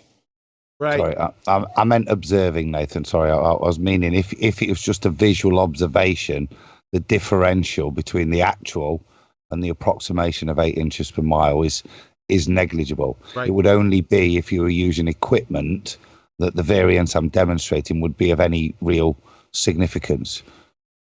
Yeah, that's where the jungle gym comes in, because there's geometric drop and the visual part of it.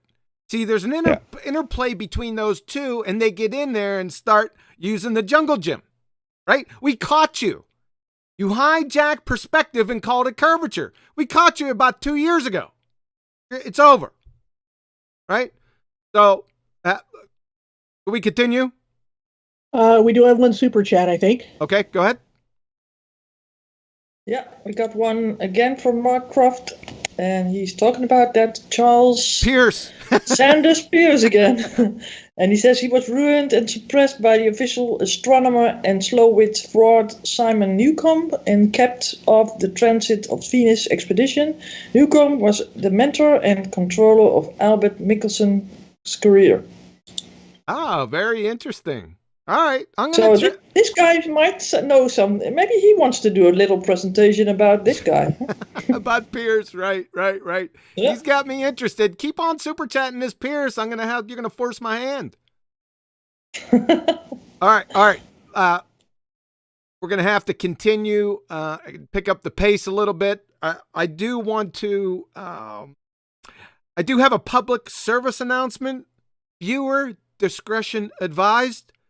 This is detrimental to your spinning ball space monkey religion, baltards. Please turn away, because Ben's about to get medieval on you. Okay? But let's begin with a positive, easy to proof the flat Earth using the horizon. This was my wife's video. We're looking at some footage filmed by Wide Awake at an observation height of 2.3 feet.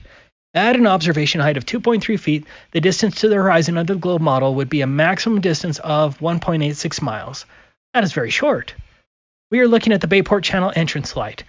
It was 3.49 miles away from the observer. According to the curvature calculator, only 1.8 feet should be hidden. Not a big deal, right? But remember that the horizon was supposed to be only 1.86 miles away, and that rack is 3.49 miles away. Does the globe model work here? Of course it doesn't. And here's the reason why I love these horizon distance experiments. The presupposing globe propagandist will tell you that the image of the horizon has jumped the curvature and you're staring at a mirage. Why is that explanation ridiculous? Because the entire rack is still there. Refraction cannot remove the bulge of water in front of the rack and then move the bulge many miles further away without affecting the rack. The entire rack cannot be a mirage, since only 1.8 feet should have been hidden. So the globe propagandist wants you to think that the rack stayed in place unaffected while the water bulge selectively disappeared and then reappeared miles further away. They not only want you to believe in bendy water, they want you to believe that this bendy water is magic. I know it's a strong delusion, but please open your eyes. But it gets worse. Here's footage of another rack called Cutter Rock that was 11.24 miles away from my friend. According to the curvature calculator, 59 feet should have been hidden behind the globe. The top light on Cutter Rock is only 16 feet high. You shouldn't see the light whatsoever. Already the globe model fails. But let's look at the horizon distance. You can't see the horizon in this footage, but then Wide Awake was clever and took a time-lapse photo of Cutter Rock with a higher exposure. Here's the photo. What is that? The horizon is beyond Cutter Rock. Remember, the horizon was supposed to only be a maximum distance of 1.86 miles, and this photograph shows a horizon beyond 11.24 miles. Ouch. Now that hurts the globe. It's going to get worse. Hold on. Questions, comments, quickly. I just wanted to say it's nice that the National Geographic example was basically akin to the same thing, right? I love it. Flat water. That should be our new term. Flat water. You can't have flat water on a globe. What globe? Exactly. Thanks. It's a bit like poker, this, isn't it? It's kind of like you've laid that card, and you've obviously got the observations that they'd like to paint as curvature and the likes, but because you demonstrate that their leading edge, their horizon is so far away, it kind of has to make them recognize the optical effects and what's actually going off based on angular resolution, blah blah blah blah blah. Do you know what I mean? Those kind of observations mean they can do one or the other. You know what I mean? You can't have your horizon there and these same effects that you previously explained as curvature. Well, flat water kills gravity. It's as simple as that. And if you can prove that the horizon is further than the globe says it should be, then you've debunked gravity. It's game over there and then. You can't have flat water. How can you debunk something that doesn't exist in the first place? Debunking fairy tales. What's gravity? Yeah, we're gonna go there. Yeah, please don't. That's for another show. I know. You remember at times we've got to go in the trenches with these guys and just ram it home. Yeah. How you cannot have a horizon far further than it should be on a globe model. You can't have it because you can't have flat water because gravity curves the ball. Remember in the globe model, you can't have that. You can't have flat water. Flat water kills their argument. It's going to get real bad for them right Before now. you start, I just wanted to again emphasize that I did put out that video, "Oh Curvature, Where Art Thou?" Recently that again verifies the same thing. Wide Awake got his camera down to just a couple feet off the water. The horizon should have been under 1.9 miles, and it's again beyond Cutter Rock, further than 11.22 miles. And it's further, and at that angle, that's miles further. So, I mean, it's just absolutely impossible under the globe. I missed Anyway, that continue. one. I missed that one. Oh, What did you say? Oh, curvature, where art thou? Is that what you said? Yeah, it's the title of the video. It's a few videos back, but go look it up. It's pretty good. That's awesome. All right, ready to roll? Super chat. Go ahead. Yeah, this one is from Paul Hall, and he says, "Shout out to the apparent horizon." Shout out back at you. Thank you. All right, ballers, turn away now. Okay, can I just shout out everybody in the chat? Like, just shout out to all the people in here. Hope everybody's having a good holiday and destroying this globe. Shout out to Super Curve, who's still in the chat, struggling, trying to convince people that they live on a magical spinning water ball. Hopefully, you guys will get some curvature proof by 2020, because this was supposed to be dead years ago, guys. Why are we still here? Shout out for Super Curve Retracted. Thank you. And another super chat just came in. Pierce? No. Can I do it? Can I do it? No, it's from Cleary. Cleary. Yeah, and Cleary says, you aren't big enough to see the curve that ships disappear behind." Another one just came in.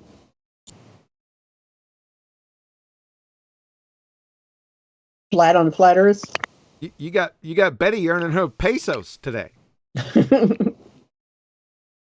You see that one, Betty? Well, anyway, he says, "Love and respect to all honest people." All right. Should we move on with the video? Yeah, we're rolling. We're getting ready to roll. Let's go. Thanks for the super chats, guys. Let's go. Ballers, like I said, turn away now. Here's another example. For this observation, BMLS B69 was at an elevation of 105 feet above the water. At an observation height of 105 feet, the globe horizon would have to be closer than 12.6 miles. There are 3 oil platforms. The first one was 11 miles away, the second was 22 miles away, and the third was 26.4 miles away. Based on the official dimensions of the globe, the horizon line should be in front of the second platform. In fact, the second platform should be hidden by 59 feet. The third platform should be almost entirely hidden by 129 feet. As you can see with your own eyes, the horizon, which was supposed to be under 12.6 miles, is not only beyond the second platform, the horizon is beyond the third platform, further than 26.4 miles. We know that none of the third platform is obstructed by the curvature, as the horizon is beyond the platform. Are we to believe that the bulge of water selectively disappeared from in front of the second platform, where it was supposed to be hiding 59 feet, and then the bulge of water reappeared well beyond the third platform, and this disappearing and reappearing magic effect happened all without affecting the two platforms themselves? For this next test, BMLSB69 brought his camera down to just 1 foot off of the water. At 1 foot, the distance to the horizon of the globe must be closer than 1.2 miles. There were 2 platforms visible. The closer one on the right is Platform Hill House at 6.21 miles away. The further one on the left was Platform Habitat. It was 9.41 miles away. Please raise your hand if you see the problem. Where is the horizon line? Remember, the horizon was only supposed to be 1.2 miles away, and the horizon is not only past the first platform at 6.21 miles, it is well beyond the second platform, beyond 9.41 miles. Using this example, I want to teach you how the apparent horizon distance can be used to determine the minimum size of the globe if we did indeed live on a globe. Let's assume that the horizon in this example is at least 10 miles away. Obviously, it's further, but 10 miles is fine. But is it possible that no one ever thought to measure the size of the Earth by measuring the distance to the horizon? It seems so basic. You believe in a ball? Well, go out and measure it. Where is my Nobel Prize for what should be elementary knowledge? Here's the theoretical radius of the Earth formula using the Pythagorean theorem, and it can be used for any horizon observation. I don't want to bore you with all the calculations, but at an observation height of 1 foot and a horizon at least 10 miles away, the globe would have to have a radius of 264,000 miles. That's a radius 67 times larger than the alleged size of the globe Earth. I think this disposes of the big Earth theory. I asked Nathan Oakley from the Flat Earth Debate channel to share his understanding of the horizon issue, and this was his response. Hello, Dallas. The horizon would be most accurately described as an arbitrary position where the sky appears to meet the ground. However, if you are a fundamentalist religious zealot with a globe belief, well, then that's not an arbitrary position where the sky appears to meet the ground. It is, in fact, the reified edge of a sphere world based on the radius value. An R value that is reified into existence by way of a begging the question, proof of nothing, perspective hijacking Earth curve calculator that takes an arbitrary position where the sky appears to meet the ground and turns it into the reified edge of a sphere world. I've been Nathan Oakley, and I'll see you in Flat Earth Debate. Turn out the lights. Party's over. Al Baruni. Goodness, I hope you're listening. Questions, comments? I still can't, one of those things that you can go out there and you can measure. I mean, you can measure the supposed minimum size of this alleged globe just by going out there with binoculars and things like that. How come nobody has ever done that throughout all of history? How come we don't read about all these experiments that they conducted to measure the distance to the horizon so that they could create the distance to the size of the globe? No one has ever done that. And that fact alone proves that they're obfuscating history. Because if there was a globe, everybody would have gone out there and measured it, and you would have seen detailed measurements, people with their telescopes, all of that would have happened. It never did. And I've been pointing out as well over the years that all of these curve calculators assume that the horizon is the tangent to the circle where things drop off, but the observer is the tangent. So everything must drop from the observer's position, and it isn't the horizon. That's not where the tangent line should be, even if they are just drawing a two-dimensional geographical shape, a circle with a tangent line. Or if you take a rubber ball and lay a ruler on top of it, that ruler, where it sits in the ball, is the observer, not the horizon. So when they draw little pictures of the observer on the left side of the tangent and the object that's missing on the right, they're already misrepresenting reality. Well, all their calculations are set in stone right now, so they can't go back on anything. You know, the size is the size, and that's that. And the simple fact is, as Taboo Conspiracies pointed out, is that these horizon tests are showing that the water is laying pretty damn flat. And that kills gravity. It kills their model. Their model, their globe model, cannot work with these observations. It's just as simple as that. And it doesn't need any further explanations other than you can't have flat water. All water has to bend. It has to curve. If you live on a globe, it has to curve at 7.98 inches per mile squared. There's no getting around that simple fact. You look on Google Earth, you scroll out and you see a sphere shape. The water conforming to the shape of the sphere being pulled to the center of the Earth via gravity, and it can be measured. So anytime that you see a horizon that's completely at odds with that measurement, then that just destroys their model there and then. It's game over. I'd just like to add, gravity is not a force. We don't live on a model. And the horizon is a not actual location. That's all. Yeah, but Nathan, you can think of it as a force, though. You can think of it as a roast chicken if you want to. If it didn't want to really work at the really is level. Not the really is, man. Come on. We don't necessarily have to work at the really is, though. It is Christmas chocolate. Let's just contextualize that for the audience. This is George Musa quotes. So George Musa, who writes for Scientific American, or was the editor or something like that, was interviewed by Fight the Flat Earth and said that we don't have to work at the really is level. Jeez. I can give the exact quote.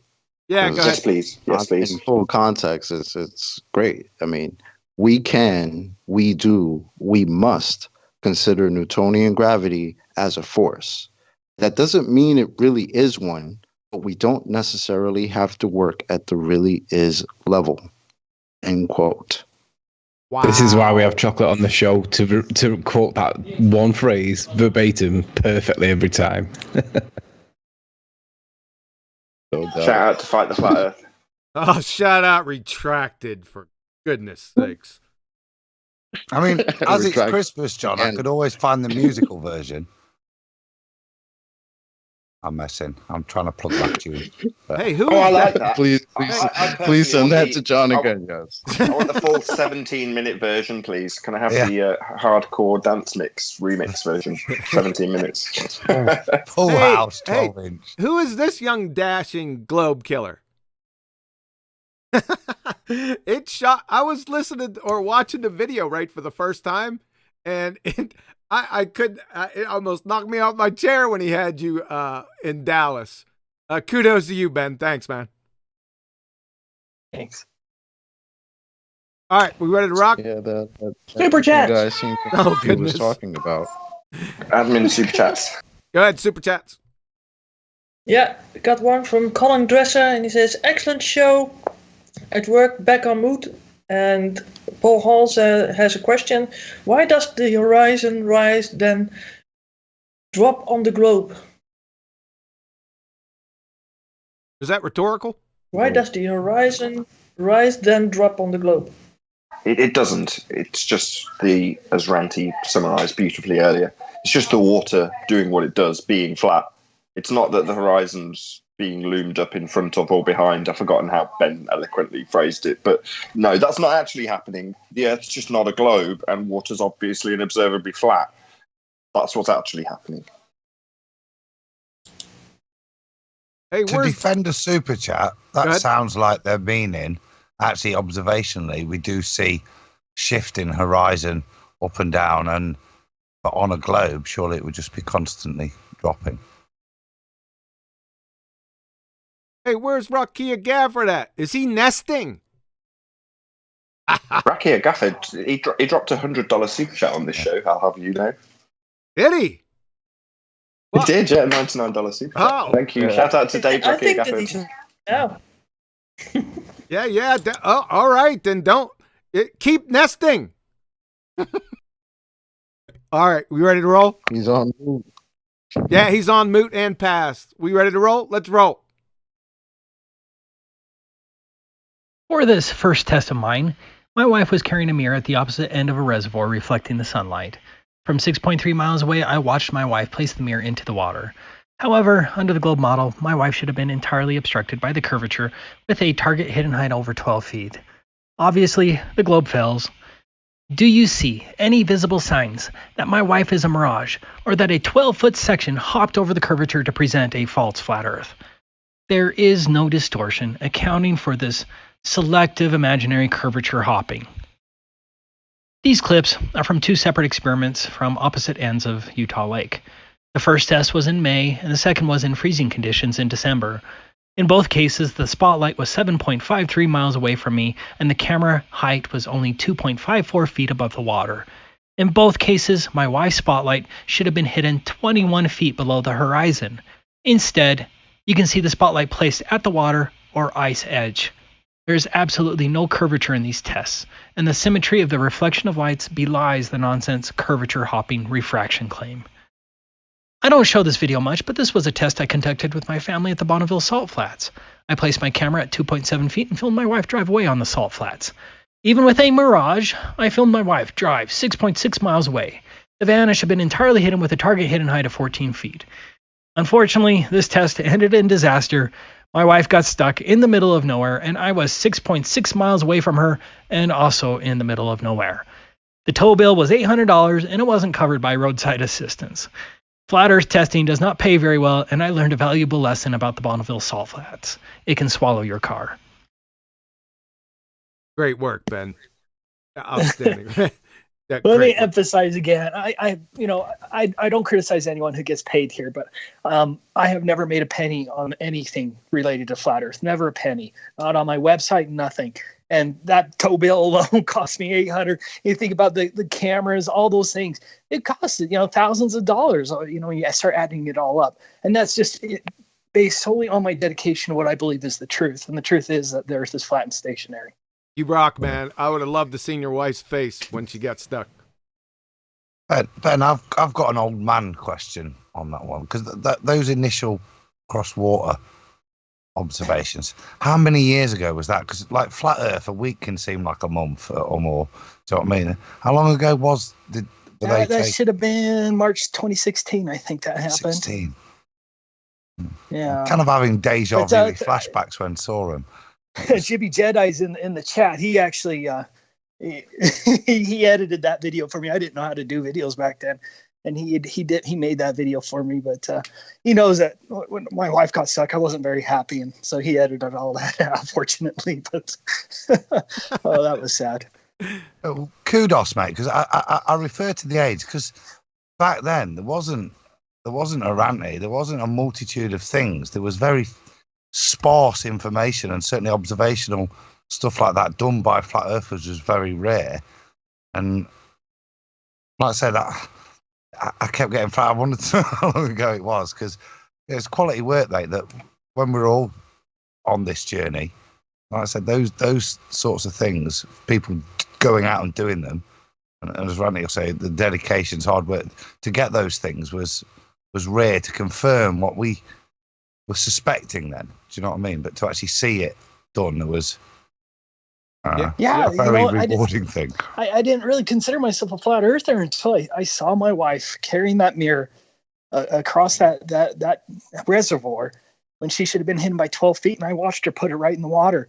And I'm actually very thankful that it was on a day that was clear and the conditions were right, that you could see, there wasn't that haze and the miraging that very often accompany these observations. And I was just fortunate that first test I did, and there was my wife, and that was impossible on the globe. And that's when it's like, oh my goodness, wow, I've been lied to.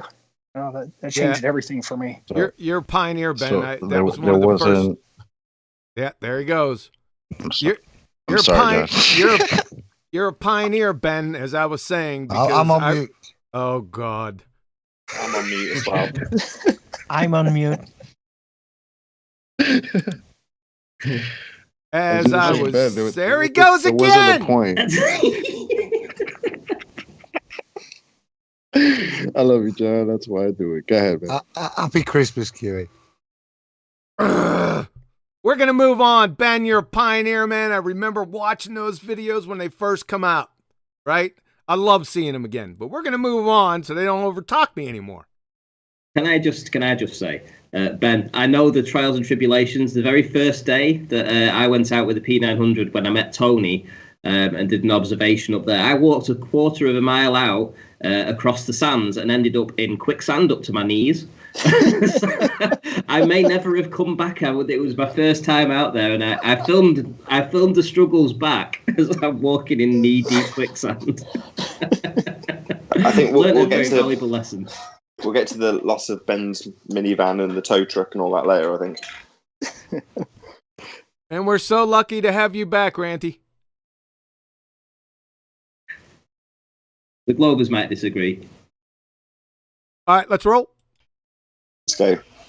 Observable Reality has obtained some amazing footage of our flat Earth and is known for getting his camera very low.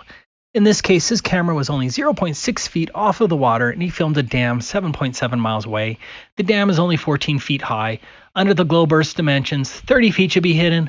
Obviously, the dam is visible, and the globe fails again to simple and repeatable experimentation that you can do yourself. Notice also that the Bridge Peninsula on the right was only 3.3 miles away from the camera, but the globe horizon was supposed to be 0.95 miles away. The horizon is well beyond 3.3 miles, again proving the globe false. The next two experiments were conducted by Flat Earth Reality Explorers in California. The mirror was 13.8 miles away from the camera, which was at a height of 5 feet. Under the globe model, 82 feet should have been hidden below the horizon. Obviously, nothing is missing behind a purported curvature. Sunlight reflection off a mirror at 13.8 miles should not wrap around a ball. But this is my all-time favorite test conducted by Flat Earth Reality Explorers. This mirror flash experiment was conducted at the Salton Sea at opposite sides at a whopping distance of 18 miles. As you can see here, they were able to see and film the reflection of the mirror that was 18 miles away from the camera. 155 feet should have been hidden. Under the globe model, you'd have to be standing on this 150-foot minaret to see a mirror flash at a distance of 18 miles. That experiment absolutely destroys the globe myth and should cause any thinking independent person to conduct their own investigation. Quick comments, questions? You know, that group, the Flat Earth Researcher group there in California, they've actually gotten much further now, and so all that will have to be updated. I can't disclose too much, but saying they've gone further, it's just crazy. Anyway, it's just amazing the amount of proof and evidence that we're collecting.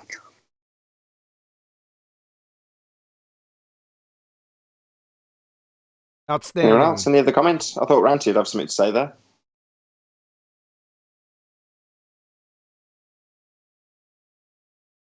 I was with you on that, Nath. I was going to say that last clip, that interference layering over the reflection, was kind of what Ranty's highlighted as well with stuff recently. I thought was. I actually missed it.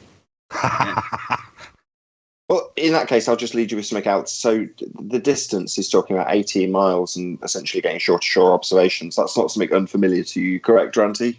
Yeah. Enough. Yeah, we can see those distances regularly. It's not a problem on a flat plane. I'm sorry, like I say, I missed it. I actually missed the clip. No, that's all you needed. That's perfect, Ranty. The Earth is obviously and observably flat. Seeing these great distances is no surprise. It's flat. Yeah. Indeed. And I was going to say, but go ahead, Arvin. You haven't spoken. Yeah, I'm back. I was making dinner. Sorry for being absent. But yeah, how about all that baller progress to prove their curvature in the last 4 years? You just took it from me, man. Like, I was just going to say that. When I was watching Ben's video, it just reminded me of all the observations and the things that flat earthers are out there doing to try to, to look for this globe. And I remember thinking, like, where are all the globers that are supposed to be doing this? Because, like Ben said before, if it was a ball, these measurements would have been done, and not just done, but continuously be done today. We'd be doing this all the time. It would be a thing, kids would be taken out on field trips. Oh, let's go measure the curvature of the Earth today because it exists. right? But they never Right. do that because it doesn't exist. They just tell us about it in a textbook, throw a few numbers up there and say, hey, yeah, it's a ball. Great. It's ridiculous. This should be happening all the time. And it's not. Right. Mirror reflections from 18 miles away. That's crazy. Come on.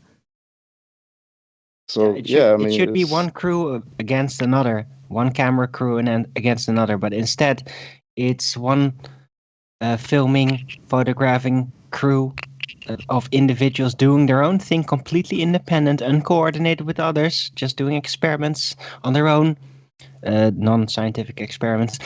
And the ballers are just forwarding their machinations. That's what they do. They haven't actually done a lot of field work. I haven't seen any supposed progress in their curvature proving field work since, what's that guy's name again? With the bridge? Soundly, right?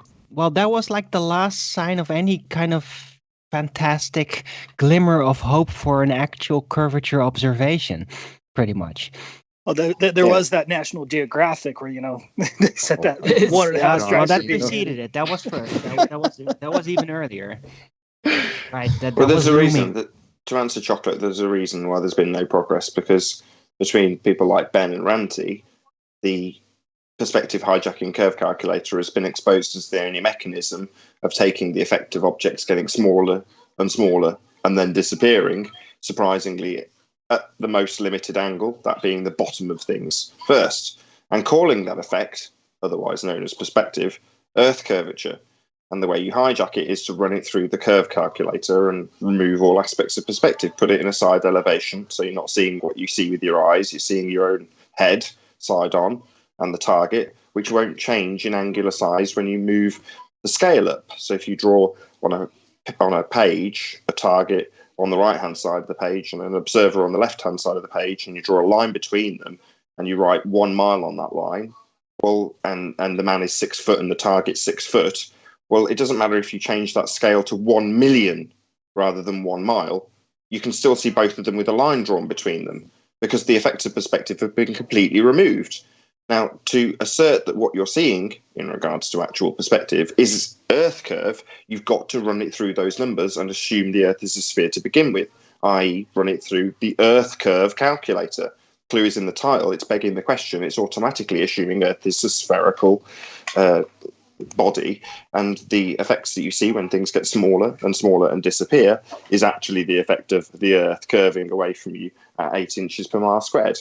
And that hijacking was robbed by Ranty pointing out the hijacking for us and Ben and many other people who've done similar things. For Ranty, it was showing the wind turbine side on. And going, look, in the front elevation, in the picture, they look like they're cascading away from you, and they call that Earth curve. But you look side on, and they're perfectly flat. They're perfectly level. It's merely the effect of perspective. The ones further away from you are smaller, obviously. That's not them going over a curve. It's the effect of perspective. Yeah, they put it. They put it in Muppet vision. Yeah, Muppet vision, because you see the side of your own head, but the technical term is orthographic view. But the orthographic view removes all aspects of perspective, and they also do it with the numbering system they use. So a 6-foot wall is a 6-foot wall if it's a mile away or 1,000,000 miles away. It's always a 6-foot wall. But in reality, the angular resolution of that you see is it will reach and breach a point where you can't see it anymore.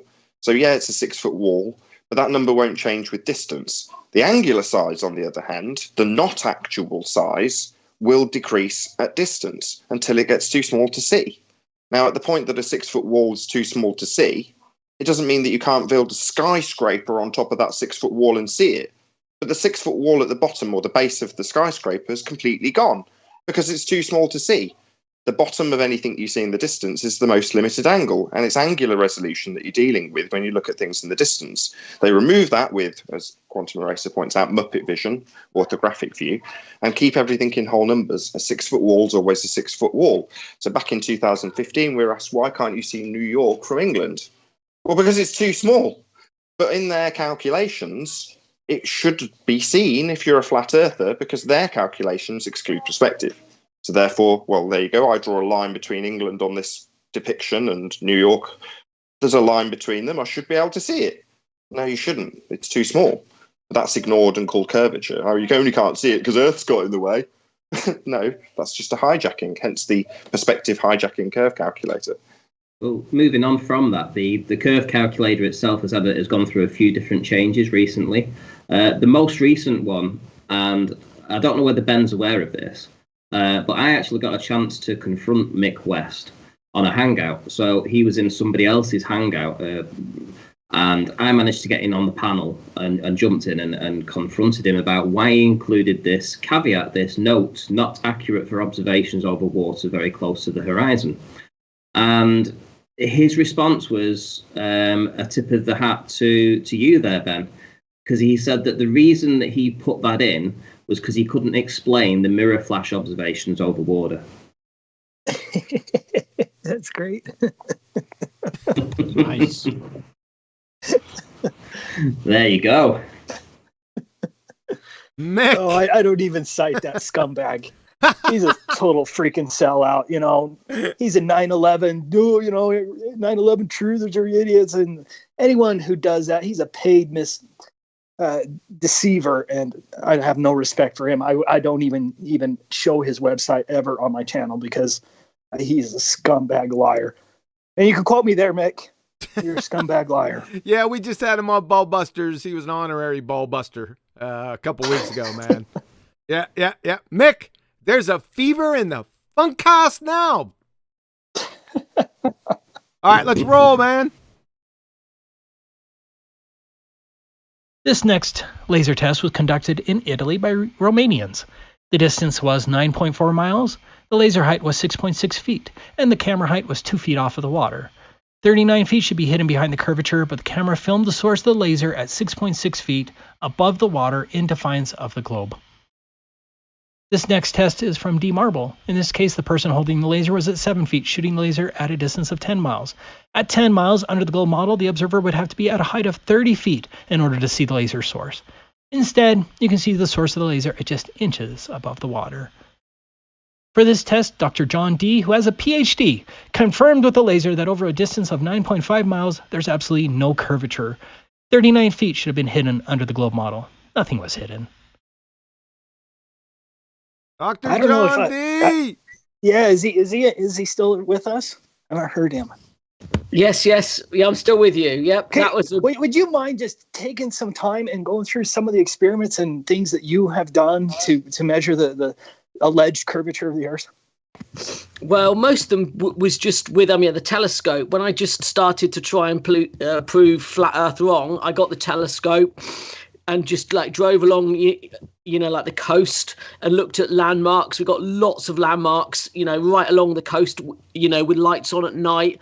And I was just looking at these landmarks, these lights at night. So I hadn't done the calculations. I just went out there to start with the telescope and was just watching, basically just looking down the coast, getting used to the weather, because that makes such a huge difference. And then once I'd learned how to join the camera to the scope and then took some pictures, it was then I started to do the calculations, and the calculations weren't working. I was seeing things that I shouldn't have been seeing. So it's kind of, so it wasn't planned yet to start with. I didn't plan the whole thing. My first thing was, just to take out the telescope and just watch and see and learn how the weather worked and things like that. Then it was eventually, once I saw a few flat Earth videos, I realized you could do the calculation, and I started to do the calculations, and I was, there was no curve.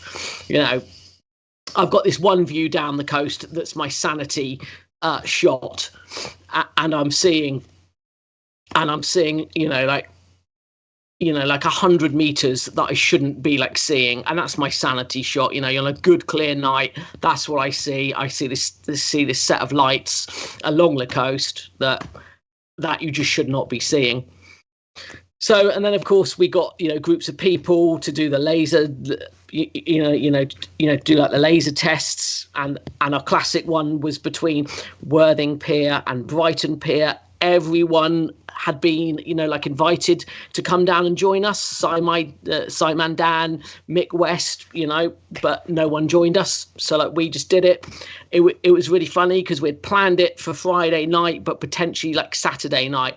Friday night was complete fog. It was completely thick with fog, couldn't see a thing. So like Saturday morning it was starting to clear,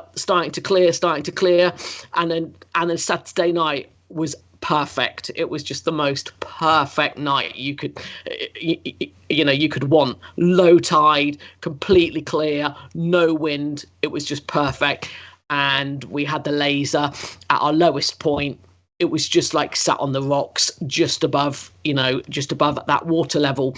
So the laser was down, I'd say, at roughly like 10 centimeters. And like the other camera was roughly half a meter. And it was just perfect.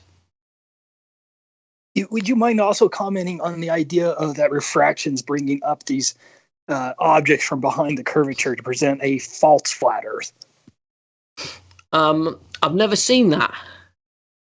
I've never seen these looming hyenas that people talk about. Like I've never seen it along the coast. I think I need to bring some clarity. I'm really sorry. So when you say fog, what you actually mean is Earth curve. And when you say perfect conditions, what you actually mean is very high likelihood of slightly looming non-standard refraction hyena holographic projections of reified objects from behind an Earth curve. That's actually the horizon. Flattening optics. Yeah, that's what some people would say, but I've never spotted that myself. We've never spotted that. But you did. I hate to do this to you. Oh, well, fair I'm enough. also quite smiling while I'm doing it, so I'm going to do it anyway. So when you said stuff that we shouldn't see, well, no, you are seeing it, but your eyes definitely aren't deceiving you. You can see it. But when you say what we shouldn't see, well, that's like a throwback to the indoctrination, without being rude. You're automatically assuming what I can or can't see if Earth is a sphere. But the phraseology, I know it's not intentional on your part, is to say, I'm seeing stuff that I shouldn't see. Well, why shouldn't you see it? Well, because we're designed and programmed to automatically assume Earth's a sphere. So when we see something, we say, oh, I shouldn't be seeing that. Whoa, hold the phone. According to what? What says that you shouldn't be seeing that now? Oh, the Earth curve calculator says you shouldn't see it. No. You are seeing it. End of conversation. What the Earth curve calculator says you shouldn't see, oh, I don't care. Exactly. Yeah. But Quickly get your calculator out to make more machinations to account for the failure.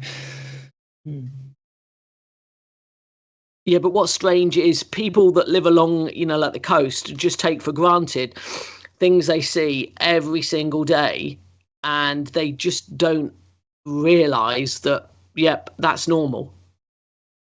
And it's lots of people, that live along, like the south coast, we speak to them and they go, oh, yeah, we can see that. And they don't realise, but according to the globe up model, you shouldn't be able to see that. I think people... Well qualified. Yeah, I think people think the globe is, or the globe up model is much larger than they realise. Well, that's something that Anthony encountered. I don't know if he pipes up, but I'll give it the rendition even if it doesn't. So when he was looking at the Isle of Man, he explained to me that he'd explained to the guy at the caravan site he was at that it shouldn't be seen. And he immediately gave a globe Earth justification. Oh, no, it's this, that, and the other sphere explanation, akin to the guy with the kid earlier on when it's the rockets. Oh, it's got a justification, it's sphere justification, blah, blah, blah. Go ahead, Anthony, sorry. It's not just Isle of Man. It was when me and Ranty did the Hoy Lake observation of Blackpool Tower. Nobody where we were thought you could see Blackpool Tower on a clear day because it was behind the Earth curve. Yet we could see it. And it's like, oh my, when you realise that the common everyday Joe Blogs naturally puts it down to the Earth curve, that's when you start thinking, right, so these guys have got the local perception that it's either you can see it or you can't see it. It depends on whether they beg the question and think we're on a globe, or whether or not you can actually see it because they know you can see it. If they've never seen it before, they'll say it's because we're on a globe. But if they know they can see it because they've seen it before, they'll say, oh yeah, it's just because it's not that far, or the globe's bigger than what it actually is. But when you actually go there and test it yourself, you'll see that one of the two positions is true. Either you can see it because the Earth, they've got this perception that the Earth's huge, or you can't see it because it's fallen behind the Earth curve. And I always ask questions local people when I'm out testing stuff, because it's interesting to see what can and can't be seen. And you can just see the cogs turning when you say, do you realise that you shouldn't be able to see that if we live on a sphere? Or do you realise that we can see that, but we shouldn't see it because we're on a sphere? And they start thinking, and they look at you like you've got two heads, and you go off and do your thing, they go off and do their thing, and probably don't even give it another thought. But I noticed it with Ranty the first time we did the Hoy Lake to Blackpool Tower observation. If I may add something for a moment about it's Photoshop because it has to be. Look, the Photoshop concern in that case is not specifically about people mutilating images, inserting things. No, it's about the attaching of the actual photographic original materials. And why would that be? That's sometimes overlooked. Like, why would they have to really Photoshop? Could it be because whatever they're using for making actual photographs could not ascend far enough to take a singular shot? Could that be the reason why it had to be Photoshop? There's something else though. When he says that one of the key phrases, I think, to me, and when he says that famous quote, is that he says he had to make it look like how he had to try to match people's expectations of what the globe looks like. Right. That so too. Yeah. Right. So you're going by expectations and imagination, and not actually what is the data that you're trying to share. Like it's nonsense. It makes no sense. That's why he's photoshopping it, because he's people's expectations. Like, it's so good that he says that. Yeah, you guys are anticipating that's coming up. Yeah. Is that a cue to move on? Should we go on next clip? Yes. One of the common objections I hear is that all of these tests were conducted over water. Well, duh, water is flat and you don't have ground obstructions. But the next two tests by Grota 1 were conducted over ice. In this first test, Grota 1 drove a snowmobile 7.5 miles while he maintained a visual with the distant laser. Here's the laser from 7.5 miles away. This is over frozen, solid ice. Based on an adjusted laser height of 2.4 feet, over 21 feet should have been hidden. Instead, Grota 1 filmed the laser hitting his hand and on the ice at his feet. Here he is filming the source of the laser with his camera only 10 inches off of the ice. In this next test, Grota 1 sets a camera on the frozen lake at a height of 8 inches and then drove 7.4 miles away, where he placed a mirror down on the frozen lake at a height of 14 inches. He didn't zoom in so that he could maintain the clock in view and synchronize the mirror. Based on the 8-inch observation height of the camera, 25 feet should have been hidden below the horizon, and you can see the tiny mirror flash at only a height of 14 inches. Regardless of the conditions, the globe math fails repeatedly. There are dozens of globe-defying photographs on the Beyond Horizons website. Here's the record photograph of Pic Gaspard at a distance of 275 miles or 443 kilometers. According to the globe model, with an observation height of 9,272 feet, the very top of Pic Gaspard at 12,730 feet should have been hidden 3,772 feet below the horizon. That's the top. Here's another one. This photograph was taken at a distance of 254 miles at an elevation of 9,354 feet on top of Neufons. He photographed Tête de l'Estrade at sunrise. The peak has an elevation of 9,715 feet. Under the globe math, 12,160 feet should have been hidden. Therefore, the top of the distant peak should have been 2,445 feet below the horizon. Quick comment? That's a lot of looming. Yeah, I just want to point out that the Beyond Horizons website is no longer there. I'm guessing they shut it down. I I don't know why they did or whatever, but I don't know how they did it. But the Globe propaganda somehow shut that website down, and it's sad to me because I really, really love that website. Irregardless of the debate, I love the idea of people trying to break records, doing these things, trying to get these long distance photographs, but now you can't even share them on that website. So that's sad to me. When did they shut that down? It looks like a couple weeks ago. Really? Wow, I didn't know that. And it's not like they weren't getting traffic either. That place was very popular. Yeah, maybe that's the problem. Yeah. In this for this topic, something like that becoming popular or getting more popular is dangerous. So. Right, especially the sudden momentums. The algorithms and the controllers, the ones in control of the media, especially stifle that. They mostly leave us to our devices, but when there's suddenly this big momentum out of nowhere, especially with newcomers, they really tend to stifle it then to prevent getting traction. Can we avoid too much speculation on this because nobody knows the reason, right? Yep. Let's roll, man. But this next photograph may dominate them all. This photograph was allegedly taken at a distance of 326 miles by YouTuber Nouvelle Géographie Planétaire. In this case, he photographed a lighthouse at 85 feet above the water. Under the globe math, 43,848 feet should have been hidden. I just asked him the other day if he's certain that he filmed the lighthouse. He said he's very certain, but he'll get more evidence supporting the fact. There are hundreds of more observations and experiments. Just look at the distance of this ship in this clip from Finland by Velo 42. If you look closely, there's a huge ship that's further away and barely visible. The entire boat in the front should be hidden, and yet you can see the horizon beyond the boat. A huge impossibility for the globe. Look at this photograph of this lighthouse, also in Finland. 76 feet should be hidden, and none of it is. Without question, we see too far. The globe math doesn't hold up at all. Probably the main objection to the flat Earth is that NASA and other so-called space agencies have supposedly taken photos of Earth from space. If you have enough sense to realize that this was not a spaceship, that these actors did indeed hang from wires, and that this was not filmed on the moon, but on a Hollywood set in front of 1960s movie backdrops, then you already know that the Apollo pictures of the Earth from space are phony. Regardless, this is supposedly the last photograph from the Apollo missions taken in December 1972. When you look closely, you can tell it's a painting. I do want to thank Math Powerland for exposing NASA's use of hyper-realist space art.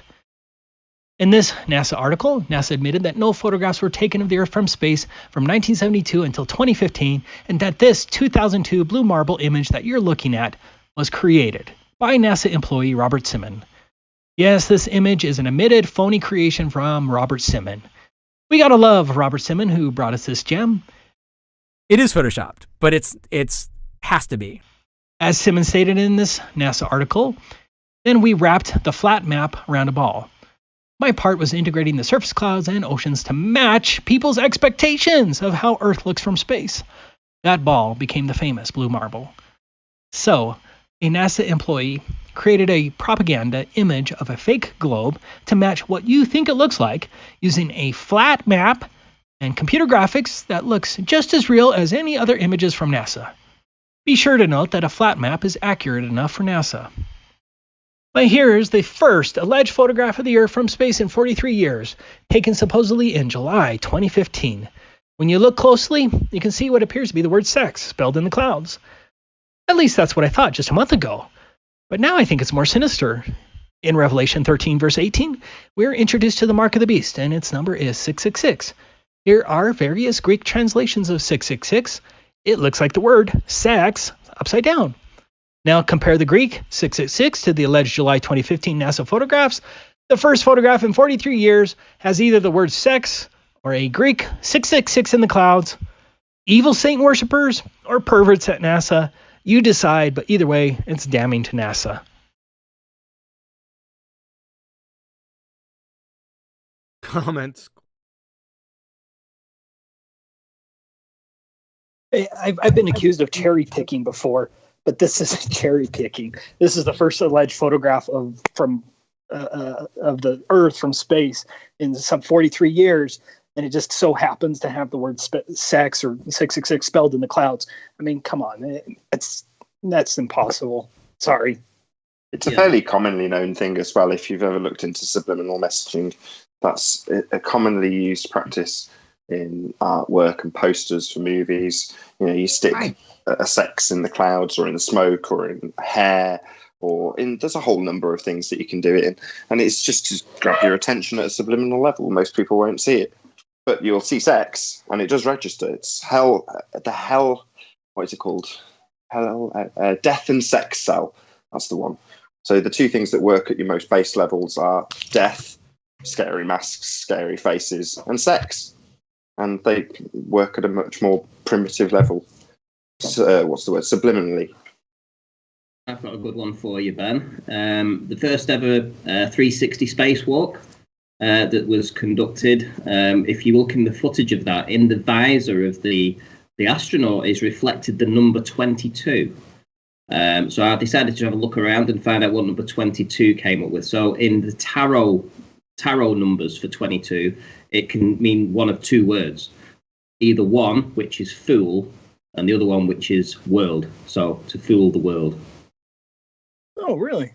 Yep. You'll have to send me more information on that. I've got it on my channel. If you look at my oldest videos first, it's the 5th one that I did. It's RT360 spacewalk busted. Fake news as bad as NASA, and you do actually see the reflection number 22 in the visor.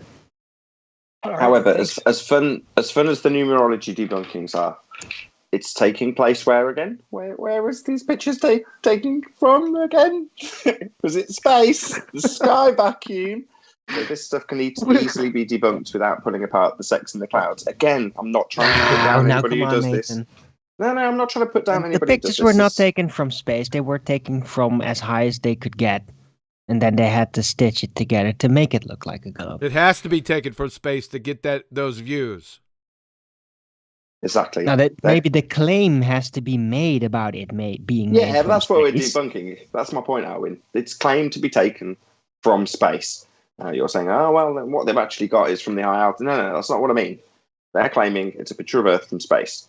End of claim, because space is fake. Second law of thermodynamics violation. The gas we breathe would fill the space.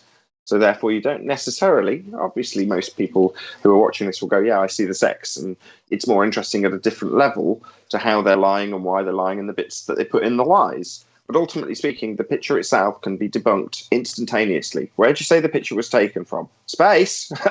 No, the gas we're breathing, that debunks the notion that we have a sky vacuum. We don't. Therefore, this picture is fake. There's a comment in the chat saying that 0 is the full number in tarot and 21 is the world card. So there might be some disputing on that. Yeah, that might be true, but the actual number 22, which is a master number in the tarot, it's fool and world. It's the two. Yeah. Yeah, but hey, look, I know a little bit about cardling. I happen to just have. No, we're not going to go down there. No, sorry. Very simplistic. Look, no. The cards, the numbers are not about individual meanings. They're about context in relation to other numbers. That's what it's really about. So to just claim a singular number has some singular archetype meaning is already kind of wrong, because it's all about the context in the relations. Okay, very interesting. Thank you very much. Let's continue. Yes, please. Please, God, yes. What about satellites? Why are space satellites even necessary when NASA and its subsidiaries have hundreds and possibly thousands of these so-called space balloons? Look at this crash one from Samsung. They called it a space selfie, even though it was attached to a balloon. Here's a list from NASA of hundreds of satellite balloons launched by NASA. Notice that a handful of them were identified as Mir components. There's your Russian Mir space station. Until a few years ago, when Flat Earth exploded, no one spoke of these satellite balloons.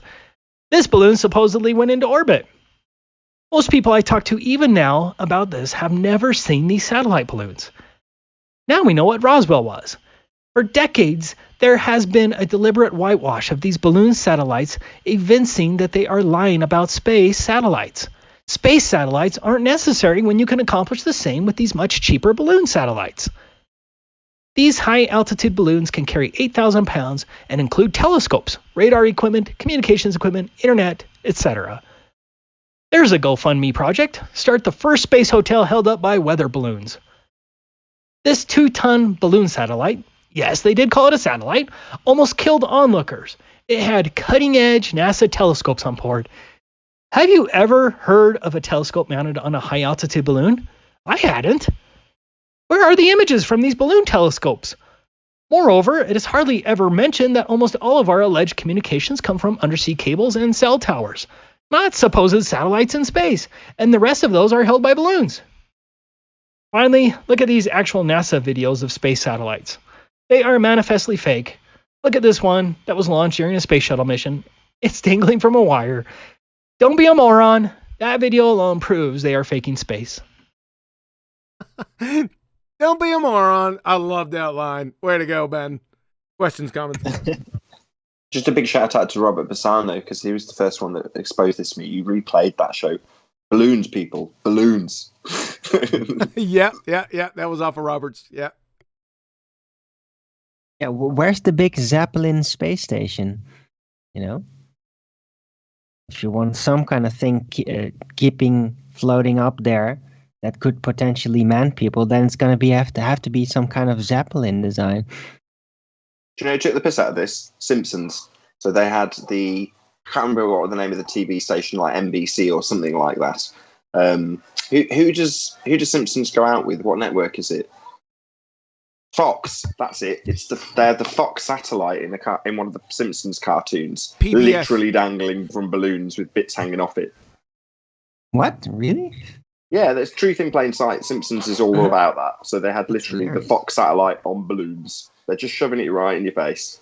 Yeah. Oh, I need to see that one. No, I haven't heard of that. I'll dig out the thumbnail. I've got it somewhere stashed on this iPad that I'm on this call with, so I'll go on mute and I'll see if I can find it still. It's great. All right, ready to continue? Yep. The Antarctic Treaty is one of the biggest proofs that they are hiding something huge about our plane from we the people. This is a fact that you can look up yourself.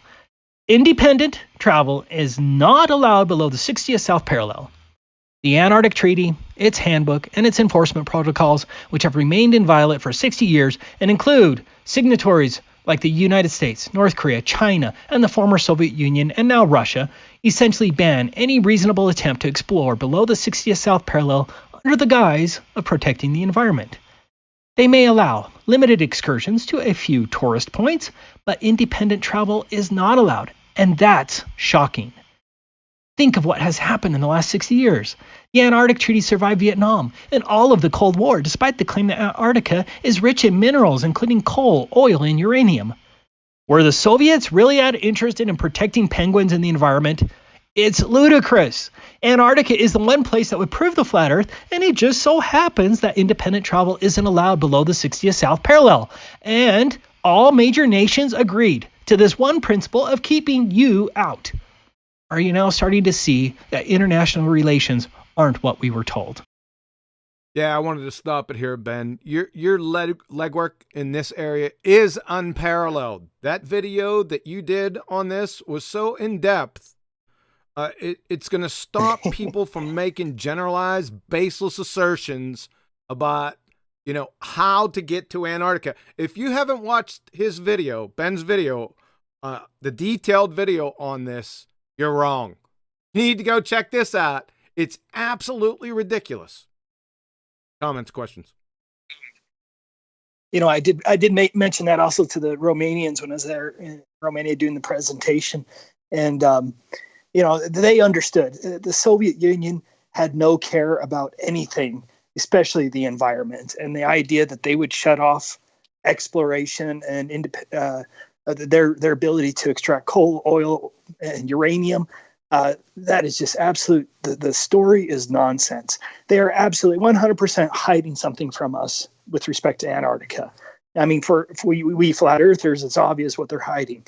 But I mean, everybody has to agree to that they are hiding something, because all the nations in the world don't join together in unison for 60 years supporting this one idea of keeping you out of a certain area unless there's a reason to do so. and it's not the environment. I'm actually working on a video where I will be linking that particular video in because it will be needed. It's an absolutely fantastic video. If you ever get a chance to go and watch it, just watch it, because it will tell you how difficult it is to actually go and explore. You're not allowed to go beyond 60 degrees south latitude. It's a destination that we're not allowed to go in. It's as simple as that. If anyone thinks that they can just hop in a boat and go and explore, you're sadly mistaken. Ben, was that one of the videos? And is it just hold on, Ben? Was that one of the videos that you linked to this presentation in the info box? No, I don't think I did. Okay, thank you. And I was just going to add, and it's just coincidence. I'm not saying Gleason's 100% right or anything like that, or the AE map's right. It doesn't matter to me that much. But the idea is that we flat earthers since the 1800s were saying that Antarctica was the shoreline of the world's oceans. And it just so happens then that same area is now blocked off to independent travel. Coincidence? Come on. Yeah, and it's interesting that 60 degrees south latitude is apparently 1,000 miles away from Antarctica. And we're not saying 1,000 miles to save the environment. I mean, you can't even take a boat to circumnavigate Antarctica because you can't keep Antarctica within view. It's too far to even see it. So how was this latitude degree specifically determined? What made them decide upon this distance? I don't know. I saw it on Happy Feet where they showed all the all the boats being pushed out from to the 60th South parallel, which is actually pretty funny by itself. It's just the Antarctic Treaty. It's the treaty they all signed after the failed expedition to go and claim that land back in the 1950s. Yeah. When Admiral Byrd went down there, Operation High Jump. And the liars will come out and say, oh, the Antarctic Treaty doesn't say that. They're lying. What it is that the enforcement protocols, you can look them all up online. I put in the links in the original video. I don't have many more since my channel was deleted. But they're the enforcement protocols that are enforce the Antarctic Treaty. Not the Antarctic Treaty itself, which seems rather benign when you read it. It's the protocols that are also agreed to when someone becomes a signatory to the Antarctic Treaty. I like the steps. You went through the steps to apply to do it. And there was so much red tape. I mean, I was in the military, used to red tape, but that's a microcosm. It was in another galaxy. The step-by-step way you went about it, it was absolutely preposterous. It was like stamp on your forehead. You ain't doing this. They're going to stop you at every step. How much? I forget the cash amount that was attached to that. Do you remember that, Ben?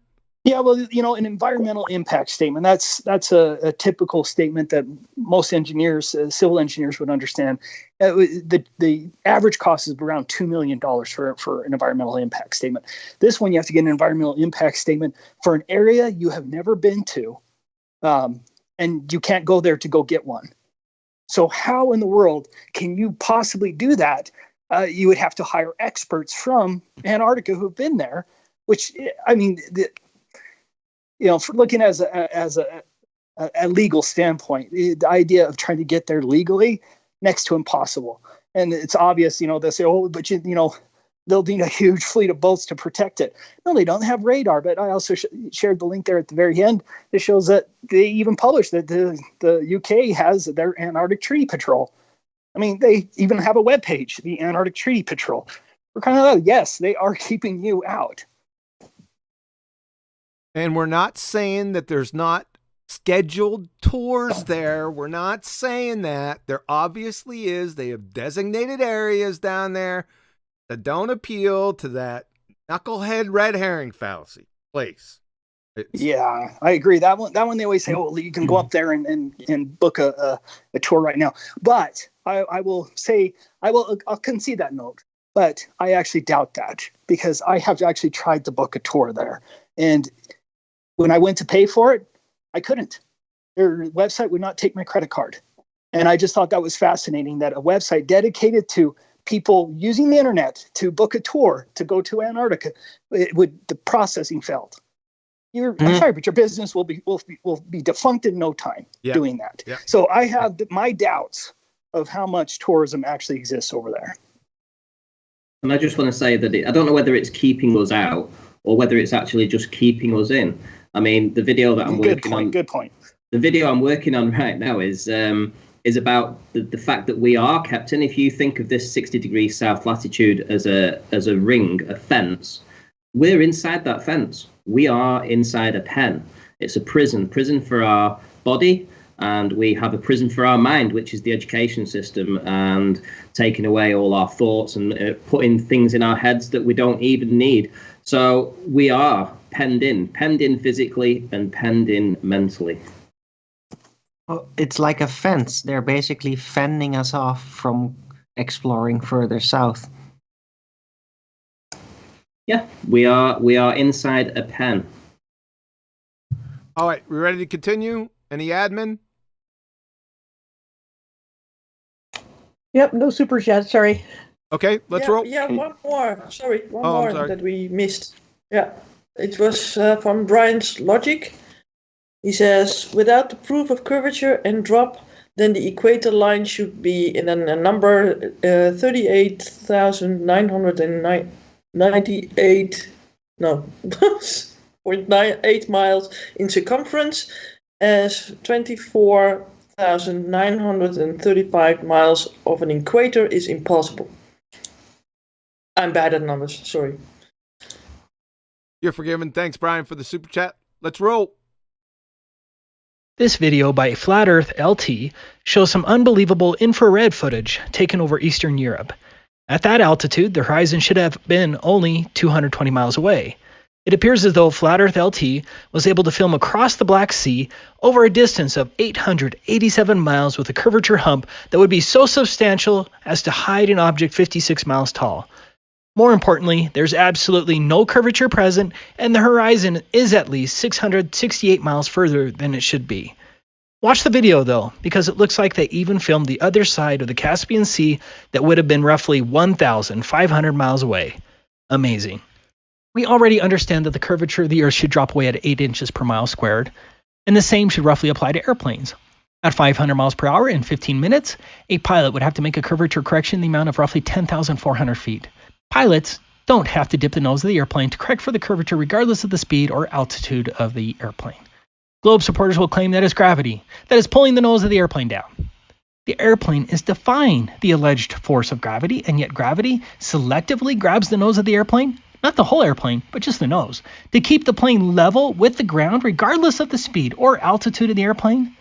Just like magical refraction, that's some wizard selective gravity you have there. Great point, Ben. Yeah, I've been all over that for some years now. Comments, questions? Yeah, it's aerodynamics. Aerodynamics.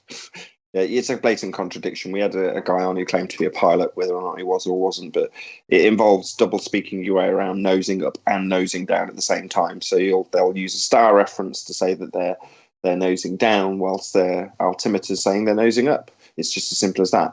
And minor point, but your phraseology, if you just, for future reference, say dropping rather than nosing down. Obviously, in the qualification that comes after nosing down, obviously makes sense when you're describing what they actually do, because they actually nose up. But in reality, they've got to scrub off the drop, right? Doesn't matter if they nose down necessarily, but they've got to scrub off that altitude if they're going around a surface that's dropping away from them. And then they've got to scrub that off. And you'd notice it, right? If you're in a plane and you're dropping in altitude, you know about it. And planes don't drop in altitude. You fly across the flat plane. That's all you ever experience. And as the list of images that you just put up show, that's what you see. You see the flat plane you're flying over, and you're not dropping in any altitude as you go over any curve. Let's not forget, he was pitching up while nosing down while flying level to gravity. All at the same time. That's the point I want to make, Chuck. There is a distinction there. And the consequence of traveling over a ball primarily is coping with the increase in altitude you get by flying in a straight, what would be considered a straight vector perpendicular to the start point where you're flying. Now, that's one thing, and you can maintain that, and you can pitch and your whatever to adjust the altitude so that along the flight you'll stay the same height above the ball. But the other consequence is that the relative change in the direction of gravity as you do move along this ball. Unfortunately, because the ball's falling away from you, the angle of gravity changes at a rate of 0.009 degrees per kilometre. So for every kilometre you go, they're starting to feel leaning back. Now, that would significantly affect the aerodynamics of the plane eventually. But more importantly, the plane would be pitching. So there are the two factors you would, in my opinion, have to nose down, not to negate for altitude, but to negate for if you're flying in a straight line from the point of origin, to negate for the relative adjustment for the direction of gravity if you were on a ball. Right. Yeah, this is complete bollocks. I didn't say it wasn't, John. It's presuppositional. But again, it's that geeky look at, well, this is your argument. And if you're saying this happens, well, this also happens, but you don't adjust for that. As Taboo said in the video, it's going 500 miles per hour, Adam. What about the planes like the Concorde that were doing London to New York flights in like 2 hours? How much is that plane accounting for curvature and gravity and all of this nonsense while people are on the plane having dinner with their wine glasses out and everybody's chilling? I mean, come on. Well, it's even worse than that if you think about it. There's some of the military have to do train within the military jets to fly at just 20 or 30 feet above the actual ocean, and they fly very low, very fast. And there's plenty of videos out there that show them doing this. Now, at the speeds that they're traveling, at such a low, any kind of earth curve, they would have to be maintaining that distance 20 or 30 feet above the water. It would almost be unflyable at the speeds they would be traveling. Be like they're waving constantly up and down slightly because they'd effectively be pushed off if they were that close a proximity to the water flying that fast. Yeah, I'm actually watching a video right now about one, and they're flying no more than 20 or 30 feet above the water, and they're doing probably 400 or 500 miles an hour. And perfectly level. They're not waving at all. It's perfectly level. Yeah, this is one of those well-dubbed proofs that, it's incoherent second grader on a 10-hour flight. It doesn't even have to be 10 hours. It only has to be an hour or 2-hour flight. You'd notice it. That's the point. All right. Anything else? Let's roll. Super chat? Go ahead. Yeah, I got a super chat from Chow Cat, and he says, shout out to Jesus Christ, and Paula and Pillbox and all our Christian brothers and sisters. Amen, Chow. Thank you very much. Let's roll. Critics of Guglielmo Marconi said that it was impossible for Marconi to send a transatlantic transmission due to the curvature of the Earth. Here's an article pointing out that fact. Proving them wrong, Marconi received a radio transmission across the Atlantic Ocean at a distance of 2,135 miles. Under the globe model, there would be a curvature drop of 527 miles over that distance. The Knickebein targeting system was a VHF, that's very high-frequency radio targeting system used by German bombers in World War II. Knickebein was an accurate line-of-sight targeting system and was able to pinpoint ground targets up to 443 miles away in England. The leading government science advisor for Churchill, Frederick Lindemann, refused to believe that there was such a beam due to the curvature of the Earth, as VHF beams don't even allegedly wrap around the curvature. In total contradiction to the globe, Lindemann was wrong, and lives were lost because of his mistaken belief in the curvature. The Knickebein system did exist, and the VHF line-of-sight targeting system would have been impossible on a globe. In order to make sense of Knickebein, Wikipedia claims that the VHF system remained within line of sight of the bombers. The claim is mathematically wrong. With a distance of 443 miles from Stolberg Hill, Germany, to Derby, England, 117,504 feet should have been hidden, and the German bombers only flew at 19,200 feet. Kaboom. Questions, comments? I really like Nickelbine because Ben, did I hear that right? So lives were lost because somebody actually did account for curvature that wasn't there? Frederick Lindemann, if you actually read in that article I linked to there, Frederick Lindemann, he was the chief science advisor to Churchill. He said that they were debating whether this radio targeting system existed, and Lindemann, he said no, it could not exist because of the curvature of the Earth. And the reason why he said that is because even allegedly VHF radio waves do not bend. They do not have the supposed gosh, I forgot the term. They're radio. They claim that low frequency radio waves bend with the curvature of the Earth, but very high frequency radio waves do not, according to the Globe supporters' belief. And he said it could not exist, and so for that debate occurred for a while. And if you watch the video, it took them a while then to figure out that this system did exist. And the only way they can make sense of it is to say that these targeting systems were within line of sight of the bombers, but we now know that that's mathematically incorrect. And so I really like the Nickelbine proof because they have no argument against this. There's none. They can't say that it bends with the curvature or refracts off the ionosphere or anything like that because it absolutely ruins the system.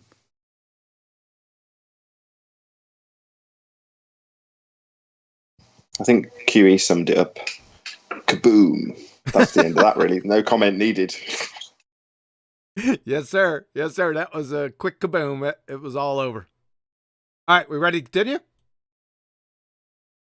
Right, let's roll. At the equator, the ground is allegedly rotating at 1,037 miles per hour.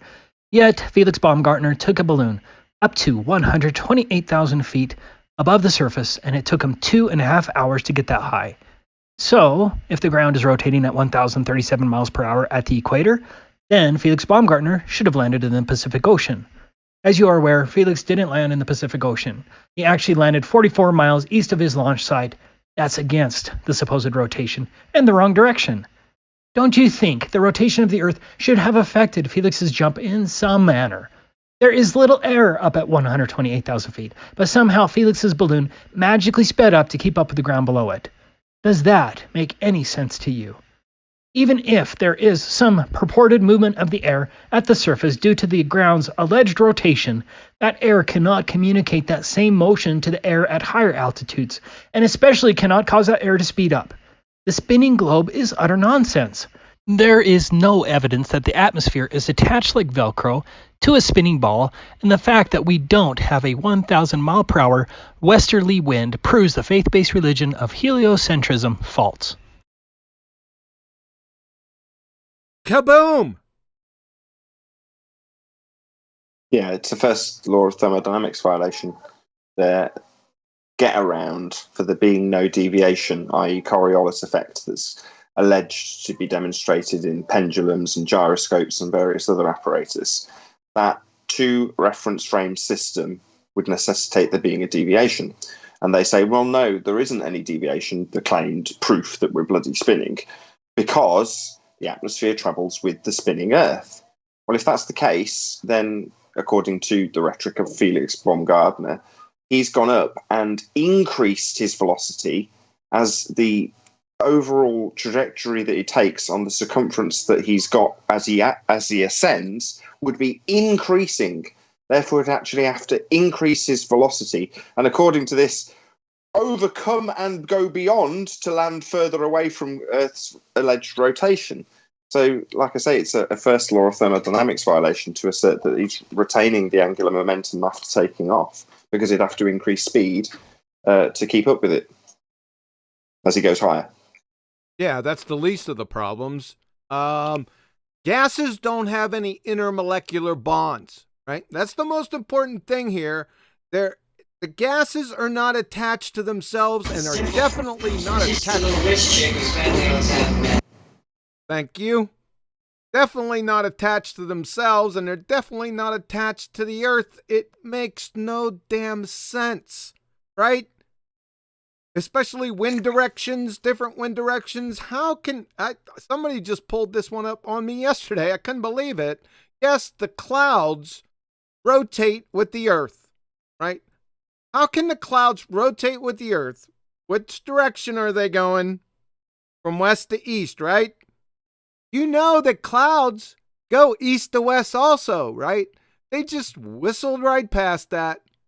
You know, how many times have you looked up in the sky and seen different levels of clouds all moving different directions? How can they be doing that and moving from west to east at the same time? My word. Thanks. Yeah, the whole It's Coriolis approximately argument. lockstep. It's riddled. It's absolutely riddled. The entire Coriolis argument is one of the worst clusterfucks of the entire heliocentric argument. Well, I think that the gas pressure situation is probably even worse when you really look at the mechanical aspects of it. But the entire heliocentric ball system is so riddled with holes that the entire strategy priorities of the baller side is more focused on just trying to keep people confused rather than actually winning some mechanical argument. Yep. Yeah, but it goes back to that cogdis though, right? So remember the guy earlier with his kids watching the rocket, and he's saying to the kid, the rocket is going straight up, but the earth is spinning, so therefore that's why it looks like it's going down, right? This same person will look at that plume of smoke coming out of the volcano that's going straight up, that's not deviating in any way, and fix it in their heads that makes sense because the atmosphere is moving along with the earth. And yet they're not feeling it one little bit. They can observe it. Right. Forget not feeling it. They're just seeing two different things, but they're trying to explain it in the same way. Right? But going to that thing that you were saying before, I mean, it was the same thing that I was going to suggest, which was they're trying to take away the ability of the average human to use their own senses. So in that particular case, your eye was saying that the rocket is going down. And yet in the same case with the Coriolis effect, we don't feel that we're spinning. We don't feel movement, but we're told we're moving at 1,000 miles an hour. We're told that rockets are going off into space. Don't believe your eyes. Don't believe your senses. Don't believe anything, because just believe us. We're right. You're wrong. And that's what they try to do. Yeah, but they're appealing to something we don't even actually see. We don't even see this deviation, this apparent deviation that they claim. Right? This is why now they argue for why things don't rotate, apart from the earth, right? This is why the whole helicopter thing. Oh, why does the helicopter not deviate away? Oh, because it's in lockstep with the earth. Well, then you have no Coriolis then, do you? Come on, Chocolate. It makes sense that tornadoes would form because of the turbulence of the spinning of the earth and the atmosphere, while at the same time the atmosphere moves lockstep with the earth. That makes sense, right? Oh. Yeah. Well, the Coriolis isn't an effect anyway. It's just an observation of something happening. Yeah, it's a not actual deviation. But the point is, Arwin summarised this right at the beginning, is like the whole point of this with Coriolis is a really weak argument, because the only way they win is to start with the assumption Earth is spinning and then confuse the audience or the debater by jumping between having two reference frames, giving you the Coriolis deviation they claim prove Earth spins, and not having deviation because we have lockstep first law of thermodynamics violations and lockstep atmosphere moving with the Earth. Well, in the process of dancing between those two things, both parties are still under the assumption that Earth is spinning as a non-inertial spinning reference frame in all examples. And that's the whole point. It's a weak argument because the Coriolis deviation, the not actual deviation, things seeming to drift because they're staying stationary in the case of a drone that's left the ground, and you're moving away from it on a spinning platform claimed to be spinning Earth. Now, the fact that we don't see that at all in anything means that you've got to double speak your way around it by assuming Earth is spinning and then saying, oh no, with the assumption that Earth is spinning, Earth and atmosphere spin together. That's why you don't see the deviation I'm going to be using later when I talk about bullets deviating, because the Coriolis proof of Earth spins. As long as you can keep it in that circular, confusing state for the audience and the person you're arguing with, it's lost on the person and the audience that you've all assumed that Earth's spinning in all examples. Right. It's like That's a why parlor they don't trick. like us, because we have torn that apart. Sorry. Rest in peace, Coriolis for 2019. But they keep on trying, though. They keep on coming back and restarting up the parlor trick. They keep on trying. We catch them, though. We catch them Yes. real quick. 'Cause Chocolate's the most on the ball of any of us. He's like, no, I've got to prove a spinning first. Let's not just assume it. And then talk about this deviation that does or doesn't happen. No. All right, we're going to roll. In addition to Super proving chat. the Earth was stationary, Felix Baumgartner proved that the horizon does indeed rise with the observer. An impossibility under the globe which should have a fixed, decreasing, tangible horizon. Here's the horizon line when Felix entered the capsule. Here's the horizon line at 128,000 feet. I did not alter the video. The horizon line didn't drop one iota, unequivocally disproving the globe. I'll make a quick stop right here. I heard you. Go ahead. Yeah, there's a super chat. Eddie, you here? Yeah, that's a guy named Pat Riot, and he says super curved, and then an emoji. Are you listening? Clock 20 miles. No, Super. He's That's not it. listening. No. Ben, outstanding here, brother. I like this short, quick point. It's kaboom. I saw that Red's rhetoric was claiming that the capsule was swinging wildly, and that's why this happened. But it's absolutely hilarious because you can watch the whole thing. It's just very, very stationary. So it's another proof that these are scumbag liars.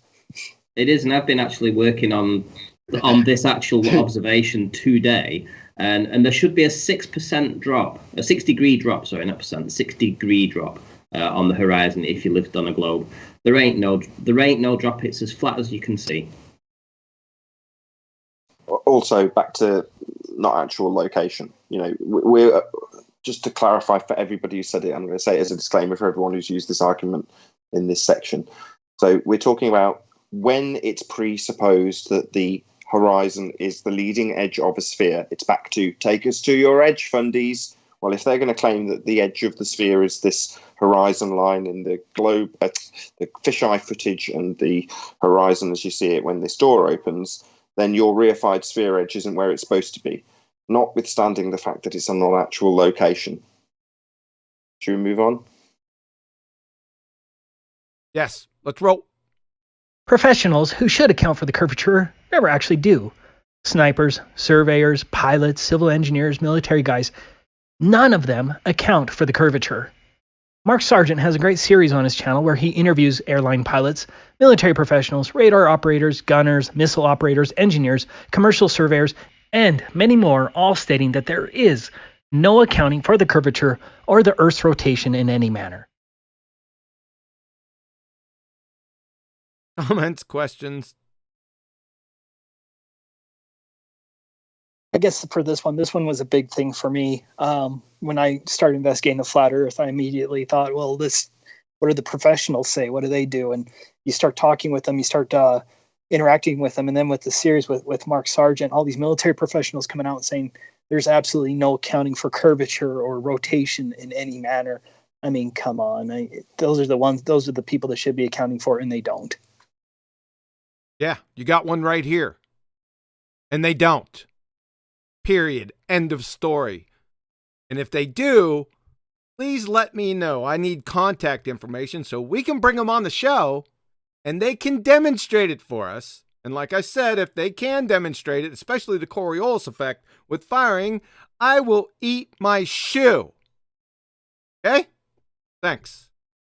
You can't have a Coriolis effect detector on any equipment. You can't detect not actual deviation. If there was a machine that was supposedly doing this, it would be accounting for Earth curvature. There's no such thing as a Coriolis detector. It's a complete nonsense statement. And can we just confirm which shoe you'll be eating?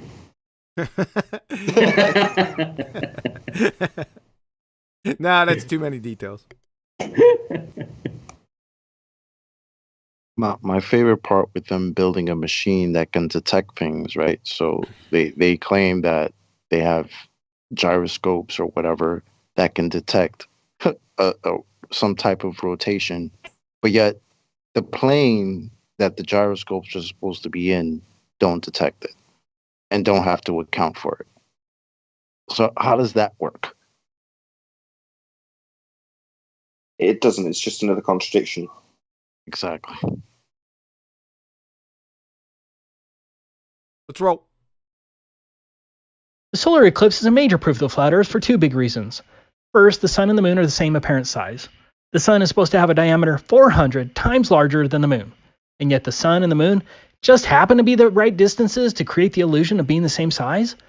Just think of how impossible that is under the heliocentric model. It is rubbish. Second, the moon is supposed to have a diameter of 2,159 miles, and yet the shadow of the moon is only 70 miles across the Earth's ground during a solar eclipse. That's a very simple proof that the heliocentric model is false. The lunar eclipse is very often raised as the key proof of the globe, but it fails under closer scrutiny. The biggest issue is the well-documented selenelion. A selenelion is where a lunar eclipse occurs when both the sun and the moon are both above the horizon, which means there is no alleged Earth between the sun and the moon that could cause a shadow on the moon. That's geometrically impossible. Again, the globe model fails. Do I need to say it again? Kaboom! Kaboom! That's exactly right. That's French. Yeah, their only get around is the slightly looming non-standard refraction high in the holographic projection of the sun from behind the reified edge of the Earth curve and the moon at the same time. So it's all refraction-based, R-based refraction, I might add, terrestrial refraction. Or in this case, no, it'd be stellar refraction, wouldn't it? So we're talking about things that don't have an actual size. It's a housekeeping question. Any evidence of the distance to the sun is part of that question, because there is no distance to the sun. You have to make an assumption about how big it is, and you don't have an actual size for the sun. You've got an angular size, a not actual size, something they're all too familiar with when dealing with things in the sky, and suddenly they all get a bit hazy when you're dealing with stuff on the ground that also has an angular size. Suddenly it's feet and inches. But in this instance, we've got not actual sizes of the sun. In terms of when people start talking about how the sun proves things because of how it doesn't change its actual size as it goes behind the horizon, or how do you phrase it, QE? Why does the not actual size of the sun not change its not actual size as it moves from its not actual position? Exactly. Thank you.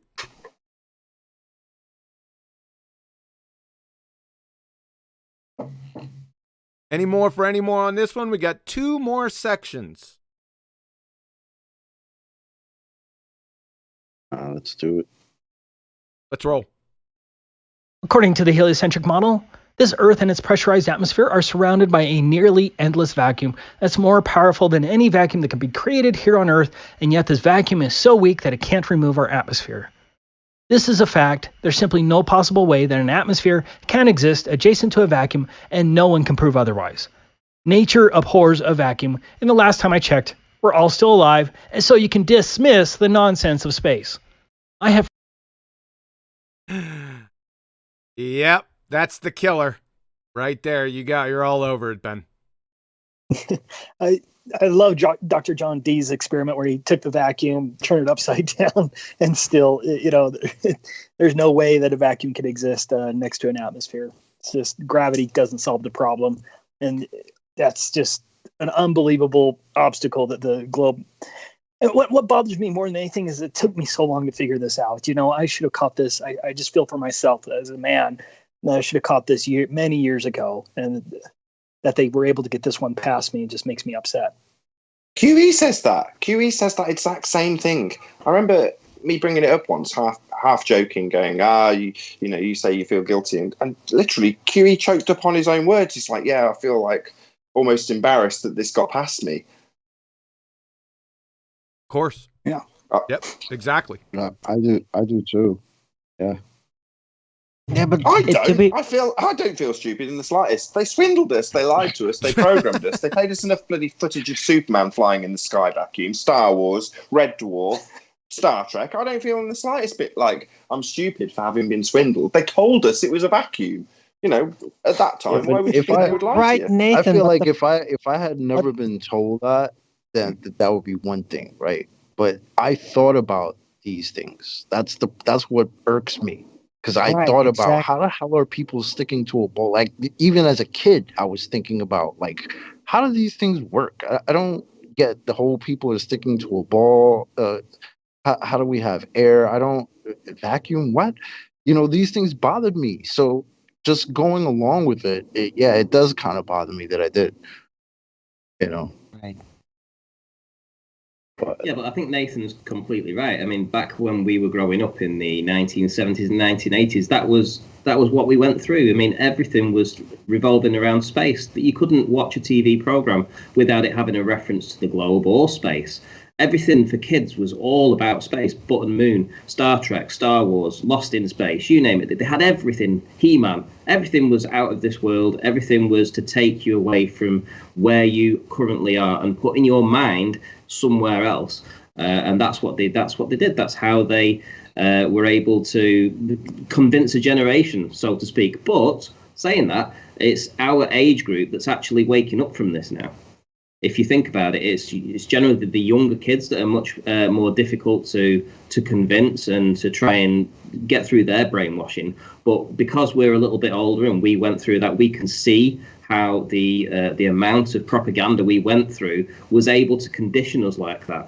We can look back on that now and understand that this was part of the programming. I think the difference between you and I, Ranty, is I've got a justified reason. I understand it now. That's why I brought it up. But Ben and QE are more academic than us, certainly more, degreed up and such. Therefore, to them, I hope I'm not speaking out of turn here, guys. It's just like, no, I should have been able to have recognised this. Whereas to your average layman, Joe, like you and I, Ranty, the grunts, fair enough, the programming's a good enough excuse. But I assume saying, well, no, it's not a good enough excuse for us to say that. But I don't, on the other hand, you shouldn't feel any remorse, right? You've all been subject to the same programming we were. I had NASA wallpaper. I had NASA wallpaper all over my walls with the lunar lander and the rocket going up and landing on the moon. It was just everywhere. Sure, but I know Jibby Jedi's come up on the show a couple of times, but Jibby said similar stuff. When you're working in that field, you're studying astronomy. You kind of think, well, no, I should have seen it. Maybe that's, I don't know. They're both gone really quiet. We're jabbering along, and I've forced them into silence. I'm really sorry. It's all good. I really love the discussion. So, no, I agree with what you're saying, Nathan. It's the obtuseness of the contradiction on that one, as somebody that would proclaim to understand gas law, etc., that it's so glaring that you miss it, and that's the kick in the nuts that I would sympathise with when QE describes that one, because it is so glaring a contradiction, and you do just miss it. But again, that's a great point, Adam. It's that simplicity with it. It's so, maybe that's why it passes so easily, is because it was so simple. We're trying to search out complex things, and it's those simple things. And I was actually talking with John earlier about how understanding the globe horizon, what they meant by the horizon. It took me a while to figure out that test of actually going out there and testing where the globe horizon is, because I was still indoctrinated with their ideas that it just I couldn't understand how I could go out there and test the horizon, even though it should have been a simple idea. But it was so simple, I guess it took me a while to grasp what to do. Can I just say, Ben, that because I was already into conspiracies before I got into Flat Earth, the notion of looking for a Flat Earth video, when I knew that there was people out there talking about it, to me, even though I was conspiracy-minded, was ridiculous. I didn't want to look into that. I thought they were absolutely retarded, genuinely. In fact, the only reason I watched a video was because I had nothing else to watch. I'd watched every other conspiracy video, and it was out of pure boredom that I watched one. And this is how we got here. This is how we got here, because we were conditioned. So they did such a good job in telling us that we live on a ball and putting this sphere in our head that we live on a ball. We never thought about it. We never gave it a second thought. I was terrified of it. I was terrified it most of the time, one way or the other.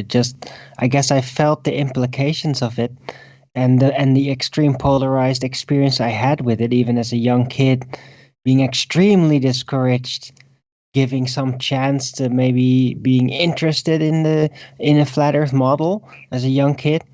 And so I was always just afraid of it until it got broken open in the internet and just the green light was given that it's okay to now talk about it on YouTube. And yeah, that eventually. I also wanted to add that investigating it for me was against what I consider myself my spirituality, my religion. I had built my own spirituality with the globe and things like that. So it actually went against what my own thoughts about, how the Bible and everything worked. And so I had to throw away my notions, my spiritual notions. So a lot of times they'll claim, it's because you're a Bible thumper or something like that. It's not the case at all. I had to throw away my ideas about spirituality to investigate the flat Earth honestly. Well, I somewhat agree, because I mean, the idea that at some point we could get beamed up into space, and go off into light speed and end up in a different galaxy in just a couple of days' time, I mean, that to me was a fantastical idea, and I believed it wholeheartedly that my kids or my great kids down the line could be one of these astronauts going off and exploring, because that's what we were told.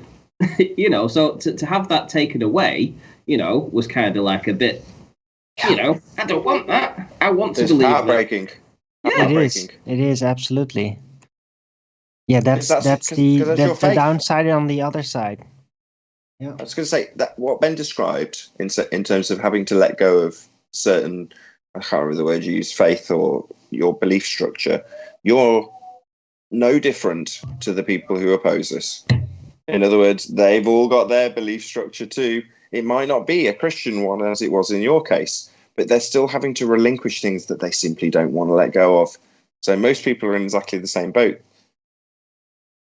Yes. The gas pressure without a container. Look, listen, there's no sugarcoating this. Let me allow me to make you feel as guilty as I do. You don't have to be an expert in the second law of thermodynamics to figure this one out. All you have to do is be a kid with a bike, a flat tire. Okay? So you're all in this bed together. Like I said, it's a personal thing. I feel more indicted, but that's just personal to me. I mean, I'm not going to, the only reason I shared it is people ask me, but I take that alone. Thanks. No, well, to do a bolster to that and agree with you, nobody watching this will deny that when they hear that argument, unless they brace against it and have the cognitive dissonance, they don't slap their own head and go, bloody hell, how did I think of that? Because you do. You go, yeah, bloody hell, the gas would fill the space if the sky was a vacuum. Isn't it obvious? So, yeah, you're kind of right. It is all on us, too. It should have been blatant. Welcome aboard! I don't know if you've experienced this with a lot of the trolls coming on your channels, but lately they've been coming on my channel and saying, it can happen on a globe because all you have to do is look up at the sky and you can see that there's a pressurized atmosphere. And you're like, it's the circular argument of presupposing the globe exists in order to create the idea that the globe exists. Is just absolutely hilarious to me. Yes. Got it right, Ben. Yep. All right. This is the last section. Let's roll. Presented a substantial amount of evidence proving that we've been lied to big time. But it takes a strong, independent mind to recognize and then set aside one's indoctrination. Unlike the globe propagandists, we flat earth. I thought I was going to get around this, but it didn't let me. It's only a family vacation if all the family is together. We flat earthers don't want you to believe or trust us. We don't believe in the flat earth. Please understand that. We tested whether the globe exists and found, based on the extensive amount of evidence that we've gathered, that there is no curvature, that there is no outer space, and heliocentrism is false. But we want you to figure that out for yourself. On the other hand, NASA and its spaniels, liars, parrots, and actors will never tell you to go out and measure the curvature yourself. They are scam artists and deceivers. They want you to be gullible and ignorant as though it's a virtue. Please reject the illusions, lies, and hypnosis. Break your mental shackles. Come out of the allegorical cave and your stupid, fundamental, heliocentric religion and conduct these experiments and test the globe yourself. Come up with new experiments and ideas. Share what you have. It's fun and it's exciting. Flat Earth is breaking the chains that bind humanity. We absolutely promote intellectual freedom and investigation. And we hope that a new breed of independently minded professionals, PhDs, and students will, in all humility, work together towards a true and objective grassroots scientific movement. I'm not embarrassed I'm a flat earther. I'm embarrassed it took me 40 years to see the truth that we live on a flat and stationary plane. Flat Earth comes with a big serving of humility. Based on experimentation, testing, and genuine reflection, we all came to realize that the Earth is flat and stationary, that outer space is fake, and that NASA lied. And that is huge. And that's enough for me to call you family. I very much love you all like my family. May our love, friendship, and addiction for truth never cease on this beautiful, flat, and stationary plane. God bless you. Ah, I love you too, Ben. Thank you, Nathan. I love him more. I just want to elaborate on something I said before when I said that I felt like I'd lost something when we lost the idea that we could go to space and travel and all that kind of stuff. Well, who knows how far this plane extends? You know, we might have lost the idea of going up into the realms of space, but we've got outer regions that we could perhaps go to, because who knows exactly how far this realm that we live on actually extends. We just need to be able to go beyond 60 degrees south latitude to go and find out for ourselves. Perfect. Any chance you can bring up my picture from Simpsons? One sec. Did you put it in Skype? Yes, in the Ballbusters Skype. So just to throw back to the conversation we were having about half an hour ago, when we were talking about balloon satellites, and you know, if you want to know whether or not they're laughing at you, yeah, they are, because they want to test how gullible you are, because it amuses them. The people who perpetrate these lies are psychopaths, and it's called duper's delight. You know, smirking while they overtly lie to you or show you the reality of what your world is. And the Simpsons do it all the time. It's totally toxic. But there it is. There's the Fox balloon satellite. Oh, that's great. I gotta find that episode. It's one where I believe Bart gets a telescope. Okay. And starts looking out, and you know, just points it out, and Lisa says, "This is how you use it." There you go. There's the Fox satellite in the telescope. I like how it's all falling apart as well. They couldn't be more. You know, they couldn't be more overt about it. Is it falling apart because they're actually saying that the narrative of that is falling apart? It's a surface level joke. So the surface level joke is that, you know, the Fox satellite's crappy. That's the surface joke. Like most things, it's got more than one layer. Right, it's an inside criticism point as to, hey, can you please update that damn antenna of yours? Because it's getting outdated. Yeah, Simpsons are on Fox, so it's like a kind of half in joke against their own network by saying it's crappy. But that's just, like I say, just the surface level gag. Anyway, before we sidetrack, just kudos to Ben. I said this before we went live, but that was a cracking video to dissect, because it's just chock-a-block start to.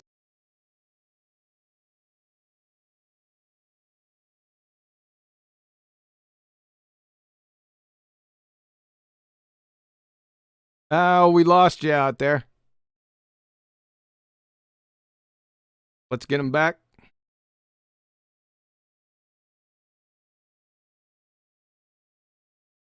We got everyone again?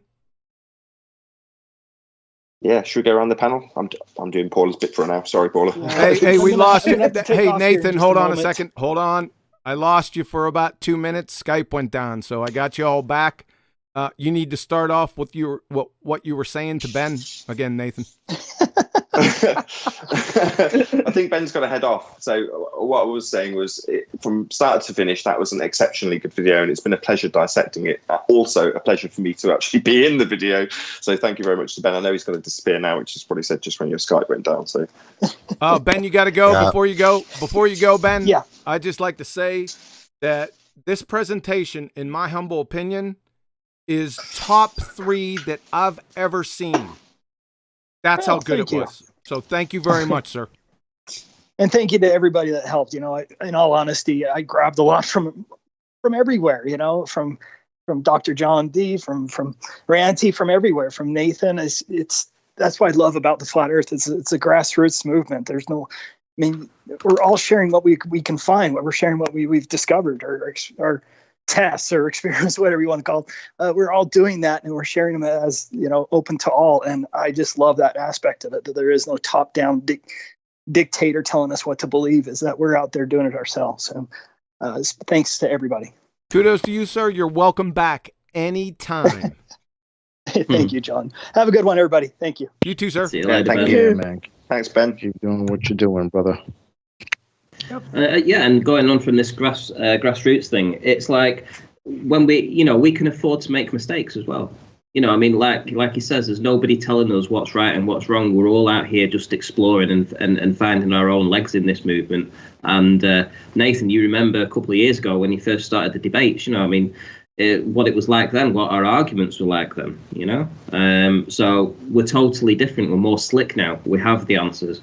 And 2 years ago, we didn't. But that's through us learning, you know? There's nobody telling us what to learn. We learn it ourselves through our own research and hard work. Yeah, and Ben summarised that at the end of the point. It's like, well, you know, kind of alluding to, yeah, we'd like you to see it too, but it's no skin off our teeth if you don't. It's down to you to see your own world, and not down to me to prove it to you. It's like, that's kind of why I've maybe relaxed a little bit more on the debate recently, because it's kind of inconsequential to me. You don't have to believe me. I don't care. You know, who cares? The Earth's obviously an observable fact. Take it or leave it. Scientism did an interesting video. I don't know if you've seen that, where he calls. Go on. No, I got contacted QE about it. I was like, did you see the Scientism video? Because he happened to be going through theoretical scientific physics and talking about the pseudoscience that it actually is. Did you happen to watch that, QE? Yeah, I did. I placed a comment on the video too. They crack me up. Lawrence Krauss, what a bonehead. He gets on this 4-minute yarn of just absolute baloney, and then at the end he says quantum mechanics. Like, that covers him.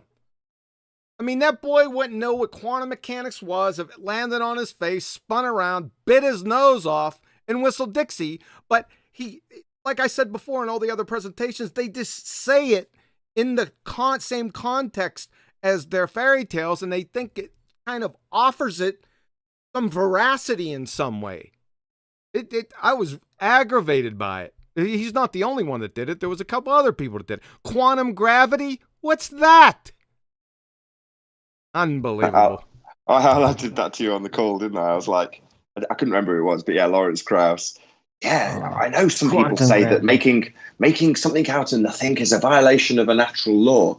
But if you throw gravity into the mix, you can make something out of nothing with nothing coming out of something, blah, blah, blah, blah, blah. Like you say, about a 4-minute diatribe. And then right at the end, he just says, and quantum mechanics. And that's kind of his catch-all statement to just make his complete baloney horse crap that he spouted for the last few minutes make some sort of semblance of sense. It didn't. He's just talking utter nonsense. He even prefaces it like Rumpus or someone by stating at the beginning that basically what he's about to tell you violates natural law. He literally disclaimed it at the beginning. You're like, oh my God. Something from nothing. Yeah, sure. Sure, Larry. What a clown. All right, guys, we've been going for a while now. Let's go ahead and get everyone's final thoughts. Anthony, are you still with us? Can I have another comment? Yeah, you can in your final thoughts. Anthony, are you still with us? Yeah, I was listening. Just be aware that when they talk about atmospheric and air pressure, I'm being targeted heavily at the minute because they need to have mass for atmospheric pressure, because they say that atmospheric pressure is pushing down, and that's why the atmosphere is not bursting off into space. They need to have mass for that to be true, but they don't have mass because there is no intermolecular bonds. It was said earlier on, really quickly, and I just want to dwell on that point a little bit, because they need to have the intermolecular bonds or some element of containment for them to have atmospheric pressure.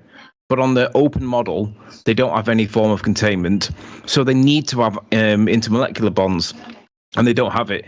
So don't let them go with the atmospheric pressure, because challenge them on mass. They don't have mass because they don't have any intermolecular bonds, and it's an open system. So that kills their argument for why the atmosphere doesn't burst into space. And just quickly, my last point. Check out Red's Rhetoric's challenge vote thing that he's doing. For those of you that are on our side, please go and vote for me, because I want to try and win this. I want to try and bandy up some support so that I can win the annual Dumb Fuck of the Year award thing. Really? So if you haven't checked, yeah. He's still around? Make sure you go. Yeah, he's still around. He's still doing it. So it's on his channel somewhere. Ranty might be able to tell you where to get it from and how to do it. But as I understand it, it's on his channel, and all you do is you click in the link for my name, and then up or down vote the video. And if you haven't already done it, please go and do it, because I just want to encourage people over there to vote for it, because I want to storm it this year for both sides. So make sure if you're on our side, you go and vote for me, and if you're not, it doesn't matter. All right, I've linked you up. Tony. You want to win it? Yeah, I want it. Oh man! All right, Paul. Arwen, did you go ahead? Go ahead, Nathan. I was going to say Arwen was pretty keen. Go ahead, Arwen. Final thoughts and your idea that you had. Go ahead.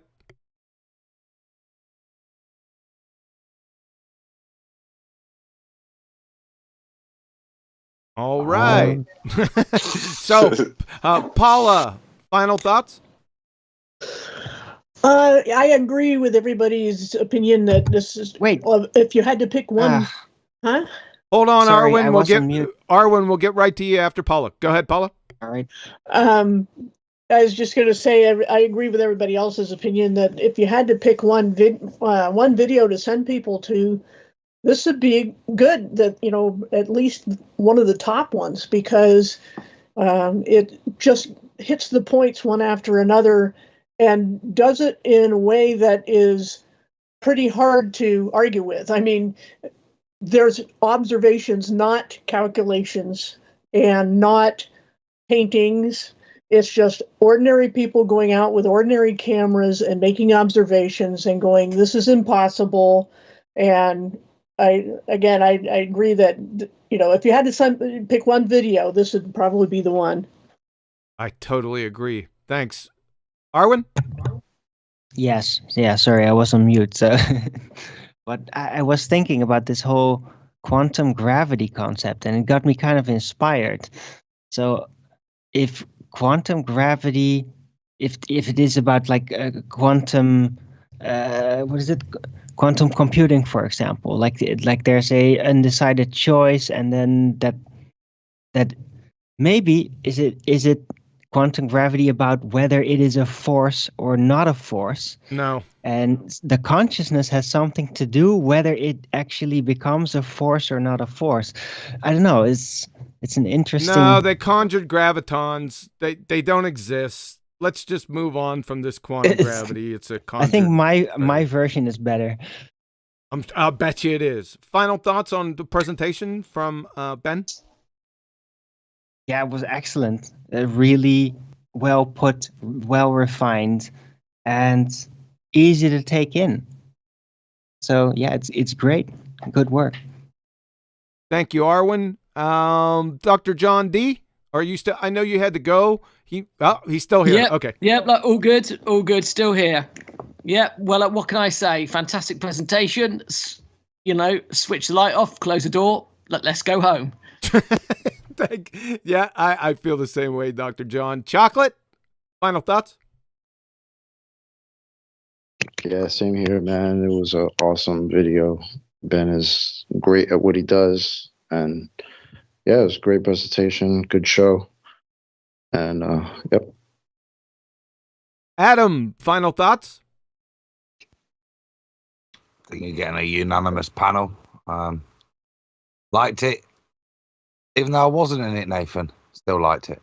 But yeah, no, really good. And I think as Paula summarized, a really good presentational video for you to use with people. It's clear, it's concise, and it really does highlight some of the really good, strong points, as well as then taking apart some of the ballers' best bits. So, yeah. Cheers, Ben. Thank you, sir. Ranty, final thoughts? Yeah, final thoughts. Excellent presentation, excellent video that you put out. Ben's been doing this for the past few years. He's got some great videos. He's been hammering away, chipping away. Everyone go and subscribe to Taboo Conspiracy if you haven't already. What would I say? The best parts of the video are horizon tests. Horizon tests absolutely disprove the globe model. They disprove where the supposed curvature should start, i.e. the horizon.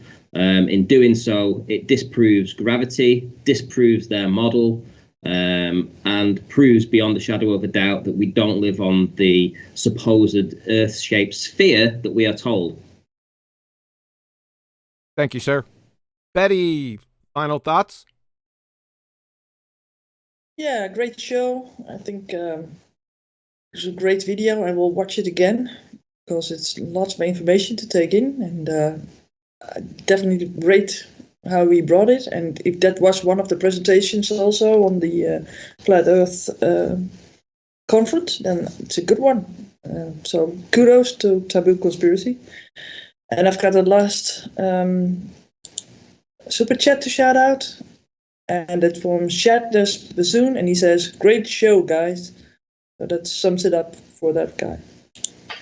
Appreciate that, Betty, and thank you. Nathan Oakley, final thoughts, sir.